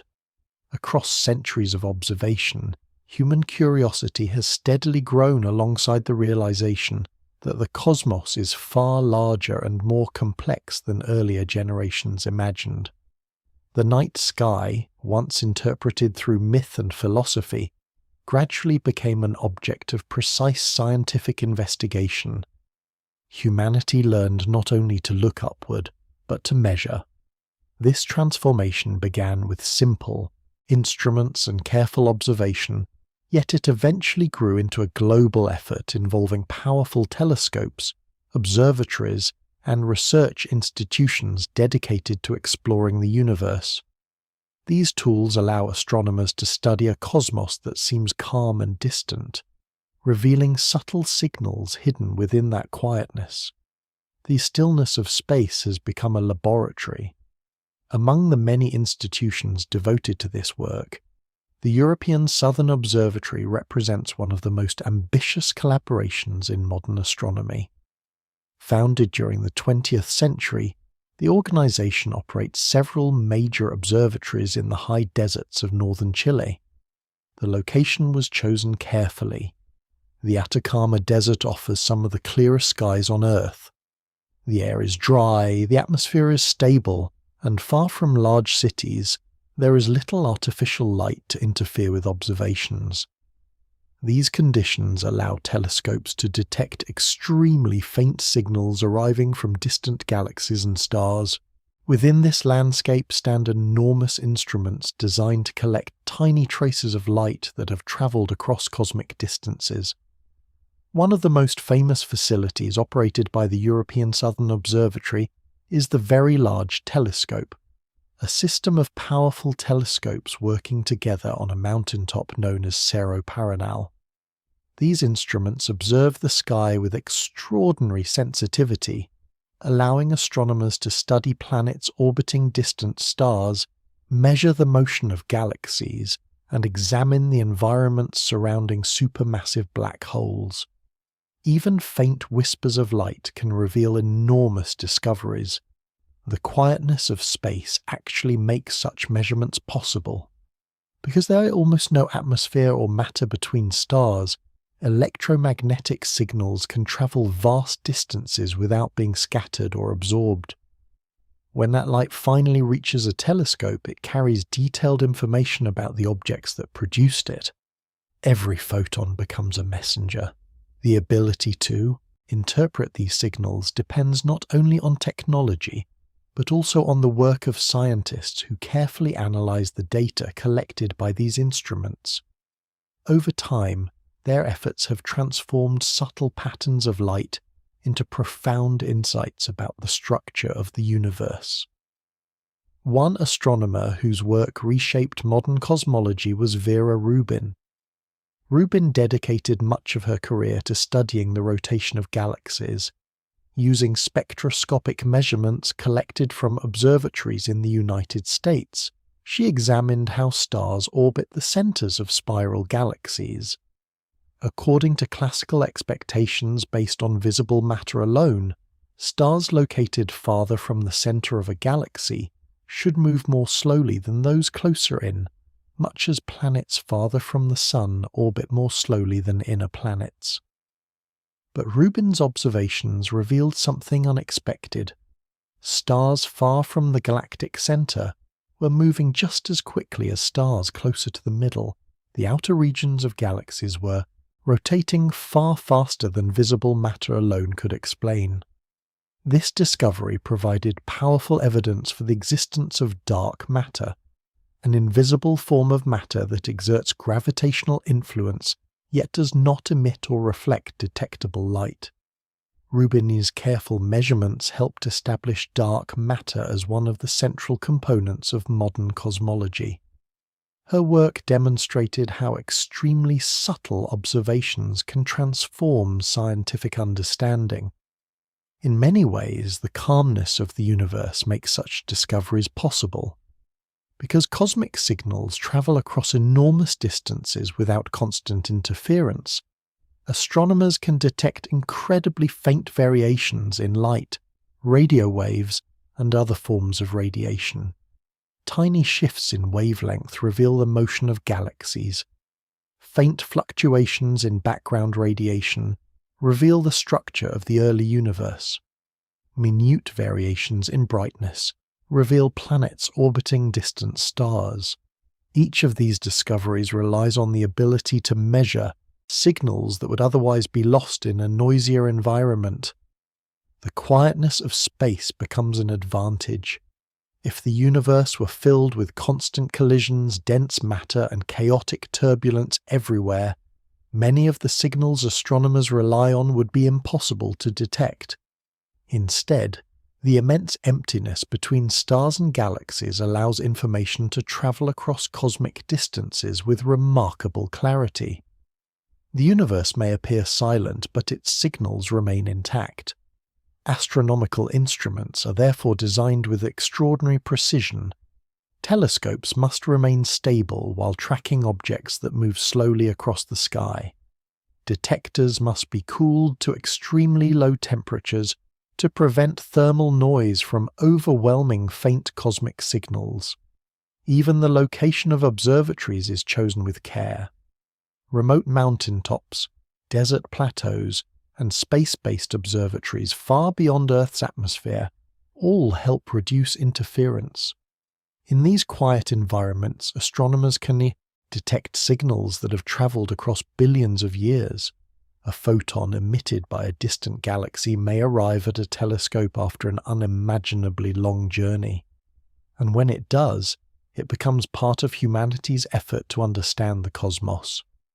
This effort reflects something remarkable about the species that inhabits a small planet orbiting an ordinary star.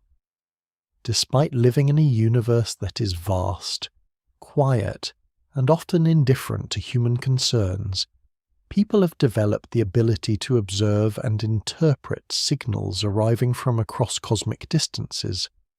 Instruments built on mountain tops and launched into orbit now collect information about events that occurred billions of years before Earth even existed. Through careful measurement and patient observation, astronomers continue to decode the messages carried by light and radio waves traveling through the silent depths of space. The calmness of the universe, once interpreted as emptiness, becomes an opportunity for discovery. It allows the faintest signals to survive long journeys across the cosmos, and it allows observers on a small world to study the vast universe that surrounds them. From these observations emerges a deeper reflection, a realization that cosmic silence is not merely a physical condition of the universe. It is also a setting in which conscious beings have arisen, capable of asking questions about the nature of reality and their place within it. And those questions lead naturally toward the broader meaning of living in a universe that is both immense and remarkably quiet. When the universe is viewed from the scale of human experience, quietness can feel surprising. Earth is rarely silent. Wind moves through trees, oceans crash against coastlines, and living creatures constantly interact with their surroundings. Even the atmosphere itself hums with motion and energy. Sound and activity are ordinary parts of life on this small planet. Yet the wider universe operates under very different conditions. Space stretches across distances so immense that even powerful cosmic events become widely separated from one another. Galaxies drift through vast volumes of emptiness, and the interactions between stars occur slowly, often unfolding across millions or billions of years. From this perspective, the calmness of the cosmos begins to make sense. Quietness is not a sign that nothing is happening. Instead, it reflects the extraordinary scale on which the universe operates. Gravitational physics plays a central role in shaping this calm structure. Gravity is the force that gathers matter together to form stars, galaxies, and clusters of galaxies.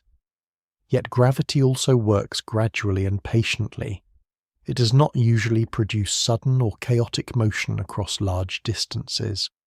Instead, gravitational attraction slowly organizes matter into stable systems.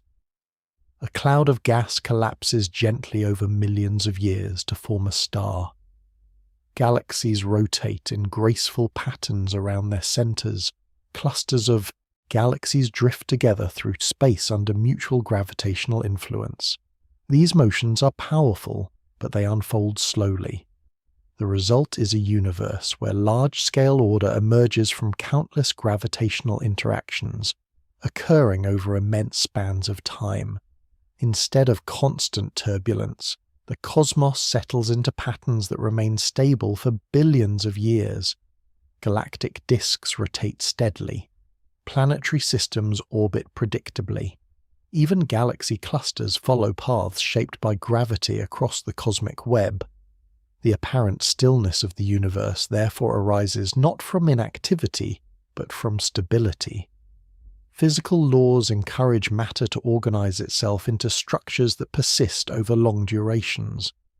Once those structures form, they often remain remarkably calm. In this sense, cosmic quietness reflects a kind of balance.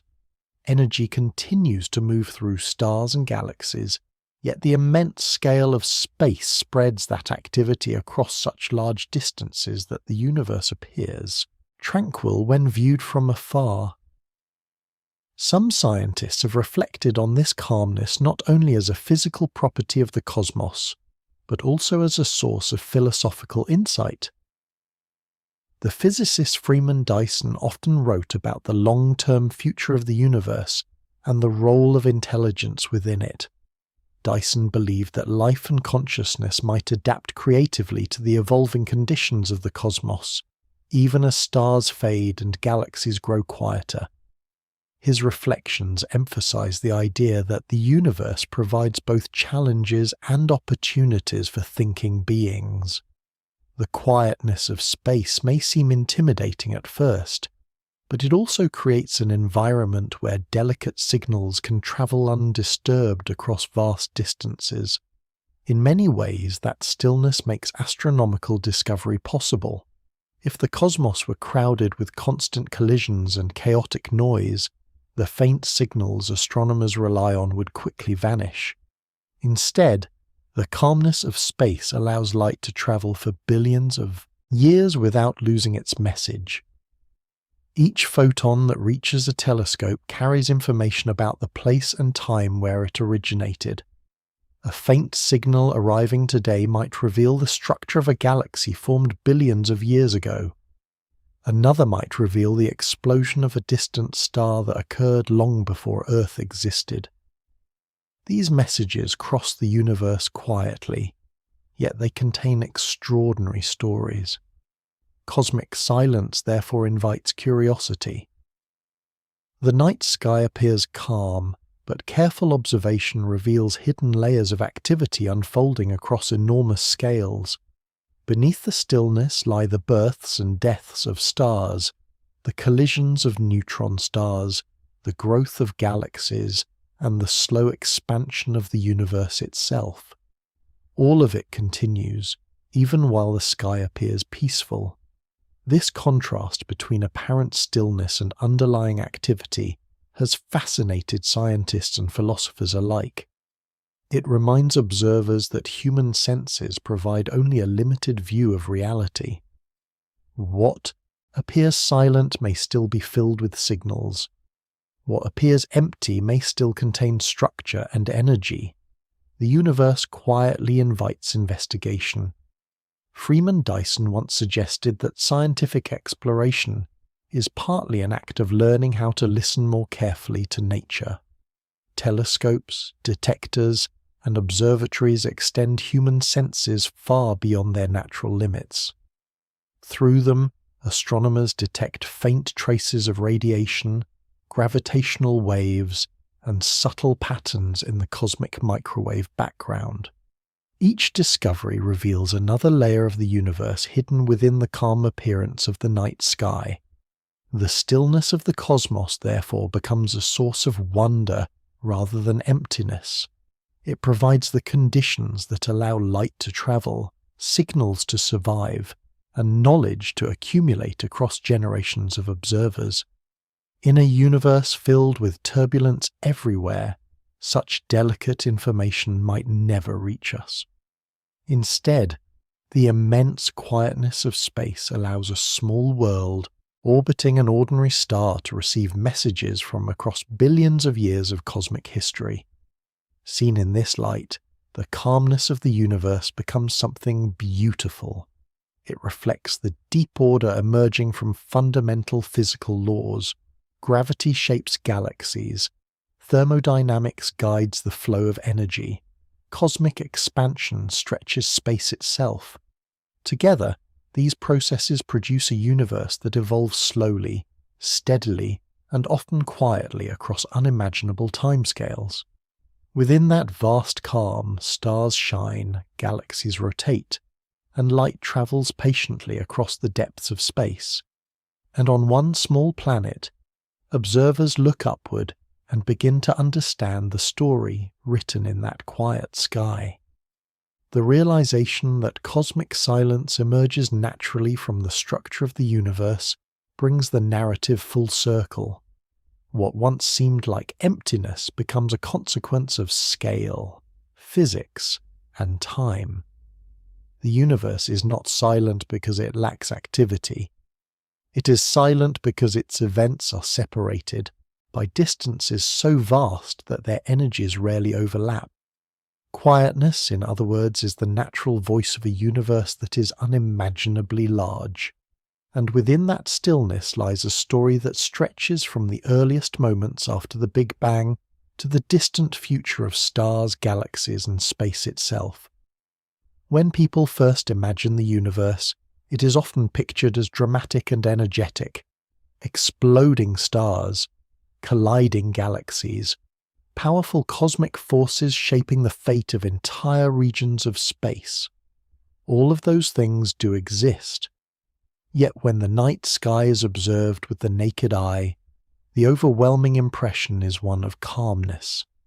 The stars sit quietly against a dark background. The universe appears almost motionless. Nothing seems to be rushing or colliding on a visible scale. Understanding why the cosmos appears so quiet requires looking carefully at several fundamental features of the universe itself. One of the most important explanations lies in the sheer size of space. The distances between stars, galaxies, and clusters of galaxies are enormous. Even the nearest star beyond the Sun, Proxima Centauri, lies more than 4 light-years away. That means the light reaching Earth from that star began its journey more than 4 years ago. When distances stretch across such scales, interactions become rare. Stars rarely collide with one another. Galaxies may pass through one another only once in many billions of years. Even powerful cosmic explosions occur so far apart that their effects remain isolated. Distance spreads activity across the universe, it dilutes energy, and from a distant perspective the result is quietness. Another crucial factor involves the physics of sound and matter. Sound waves require a medium such as air, water, or solid material to travel. On Earth, sound moves through vibrating molecules that push against one another. But interstellar space contains extremely little matter. In many regions of the galaxy, only a few atoms occupy each cubic centimeter. Without a dense medium, sound waves cannot propagate across cosmic distances. Explosions that would produce deafening noise on Earth occur silently in the vacuum of space. The universe therefore lacks the conditions required for sound to travel. Yet this does not mean that the cosmos is inactive. Instead of sound, the universe communicates through electromagnetic radiation. Light, radio waves, infrared radiation, and other forms of electromagnetic energy move through space without requiring a material medium. The work of James Clerk Maxwell during the 19th century revealed how oscillating electric and magnetic fields can travel through empty space as waves. These waves carry information across the universe. Stars shine by emitting light produced through nuclear fusion. Galaxies emit radio waves from energetic particles moving through magnetic fields. Black holes generate radiation as matter spirals inward through accretion disks. Signals travel constantly through the cosmos. They simply arrive as light rather than sound. Astronomical observatories have become the tools that allow scientists to detect and interpret those signals. Facilities such as the European Southern Observatory, the Atacama Large Millimeter Array, and the Square Kilometer Array are designed to capture extremely faint electromagnetic radiation arriving from distant regions of the universe. Space-based instruments extend this capability even further. The James Webb Space Telescope observes infrared radiation from galaxies formed billions of years ago. Earlier missions such as the Cosmic Background Explorer, the Wilkinson Microwave Anisotropy Probe, and the Planck satellite mapped the cosmic microwave background radiation left over from the early universe. Each observatory acts like a sensitive receiver tuned to a different part of the electromagnetic spectrum. Through these instruments, astronomers detect signals that would otherwise remain invisible. These signals reveal that the universe is far from empty. Supernova explosions release enormous bursts of energy when massive stars collapse. Neutron stars collide, generating gravitational waves detected by the Laser Interferometer, Gravitational Wave Observatory, through the pioneering work of scientists such as Rainer Weiss and Kip Thorne. Magnetars unleash intense flares of radiation produced by powerful magnetic fields described in theoretical models developed by Robert Duncan and Christopher Thompson. Even the faint glow of the cosmic microwave background radiation carries information about the conditions that existed when the universe was only a few 100,000 years old. These discoveries show that the quiet appearance of the cosmos does not mean that nothing is happening. Instead, activity occurs across enormous distances and timescales. Events that appear dramatic locally become subtle when spread across billions of light years. Cosmic expansion adds another layer to this quietness. The discovery of the expanding universe by Edwin Hubble revealed that galaxies are drifting apart as space itself stretches. Later observations by Saul Perlmutter, Brian Schmidt, and Adam Riss demonstrated that this expansion is accelerating due to the influence of dark energy. As galaxies move farther apart, interactions between them become even less frequent. Clusters of galaxies gradually separate. The universe grows more spacious. And over time, cosmic activity becomes increasingly isolated. Thermodynamics also contributes to this trend. The work of Ludwig Boltzmann established that physical systems tend to evolve towards states of higher entropy, where energy becomes more evenly distributed. Stars convert nuclear fuel into radiation that spreads outward through space. Black holes eventually evaporate through Hawking radiation. Energy disperses across ever larger volumes of the universe. This gradual spreading of energy leads to a calmer cosmic environment. Over immense stretches of time, the universe moves towards states where interactions become rarer and structures become more widely separated. Seen from this perspective, cosmic quietness emerges naturally from several fundamental properties of the universe. Vast distances reduce interactions. Vacuum conditions prevent sound from travelling. Electromagnetic radiation carries signals instead of pressure waves. Cosmic expansion spreads galaxies farther apart. Thermodynamics gradually disperses energy across larger regions of space.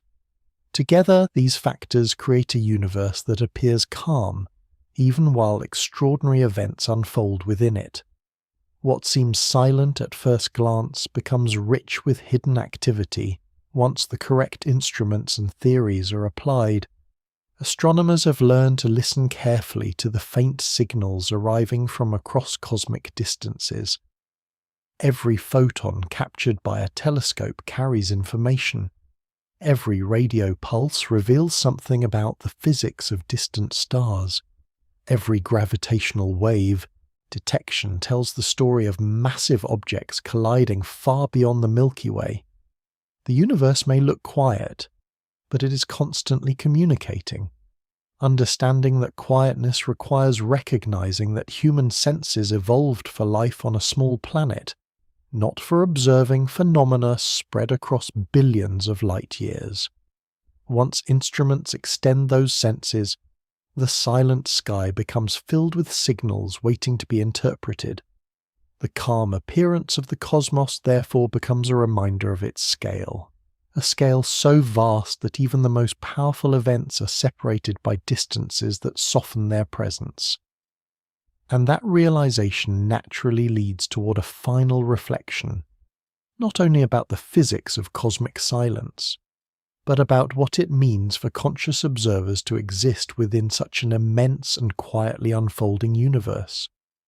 The universe often gives the impression of quietness. On a clear night, the sky appears still. The stars shine steadily, distant and calm, scattered across a dark background that seems almost empty. Nothing appears to move. Nothing appears to change. Yet that stillness is only the surface of a far deeper story. Across the cosmos, stars are constantly being born and dying. Galaxies drift through enormous gravitational structures. Black holes swallow matter while launching jets of energy across intergalactic space. Neutron stars collide with such violence that they ripple the fabric of space-time itself. The universe is not silent because nothing is happening. It appears silent because everything is happening across unimaginable distances. Cosmic scale changes how activity is perceived. When events are separated by millions or billions of light years, their energy spreads across vast volumes of space. Explosions that would be deafening nearby become faint flashes of light by the time their signals reach distant observers. Space itself also plays a role. The vacuum between stars contains almost no matter, preventing sound from travelling in the way it does on Earth. Instead of vibrations moving through air, the universe communicates through electromagnetic radiation. Light carries the story of the cosmos. Every photon arriving at a telescope represents a message from somewhere in the universe. Some of those messages began their journey billions of years ago, travelling patiently across expanding space before finally reaching Earth. Through those faint signals, astronomers have learned to reconstruct the history of the universe. The cosmic microwave background radiation reveals a snapshot of the universe when it was only a few 100,000 years old. Radio telescopes detect pulsars spinning rapidly in distant regions of the Milky Way. Space telescopes observe galaxies that formed when the universe itself was young. Each discovery reminds us that the calm appearance of the night sky hides immense complexity. Even the large-scale structure of the universe contributes to its quiet nature. Gravity gathers matter into galaxies and clusters, while leaving vast regions of space nearly empty. Cosmic expansion slowly carries those structures farther apart over time. The result is a universe where activity exists, but where enormous distances separate one event from another. The quietness of the cosmos therefore emerges naturally from its structure. Physical laws shape the distribution of matter and energy across space. Thermodynamics spreads energy outward, encouraging systems to move toward equilibrium. Gravity organizes matter into stable structures that persist for billions of years. Together, these processes create a universe that evolves slowly and often calmly, and yet that calmness has provided a remarkable opportunity. Because the universe is so spacious and quiet, delicate signals can travel enormous distances without being destroyed. Light from distant galaxies survives journeys lasting billions of years. Subtle fluctuations in background radiation preserve information from the earlier stages of cosmic's history. Without this quietness, much of that information would never reach us. Astronomy therefore becomes an act of listening. Telescopes, detectors, and observatories extend human senses far beyond their natural limits. They capture faint signals from across the universe and translate them into knowledge about the nature of reality. Through careful observation and patient analysis, humanity has learned to interpret the messages carried by light. The night sky that once seemed silent now appears filled with stories. Stories of stars forming within cold clouds of gas. Stories of galaxies evolving across cosmic time. Stories of the early universe preserved in faint radiation that still fills all of space. The quietness of the cosmos no longer represents emptiness. It represents scale. A scale so vast that the most powerful events unfold gently when viewed from afar. Standing beneath the night sky, it is easy to feel that the universe is distant and silent, but the truth is more remarkable. The cosmos is constantly speaking. Its voice arrives in the form of light that has travelled across billions of years, carrying information about places far beyond human reach. And on a small planet orbiting an ordinary star, observers have learned how to listen. In that quiet sky, the universe is not silent at all. It is simply waiting to be understood.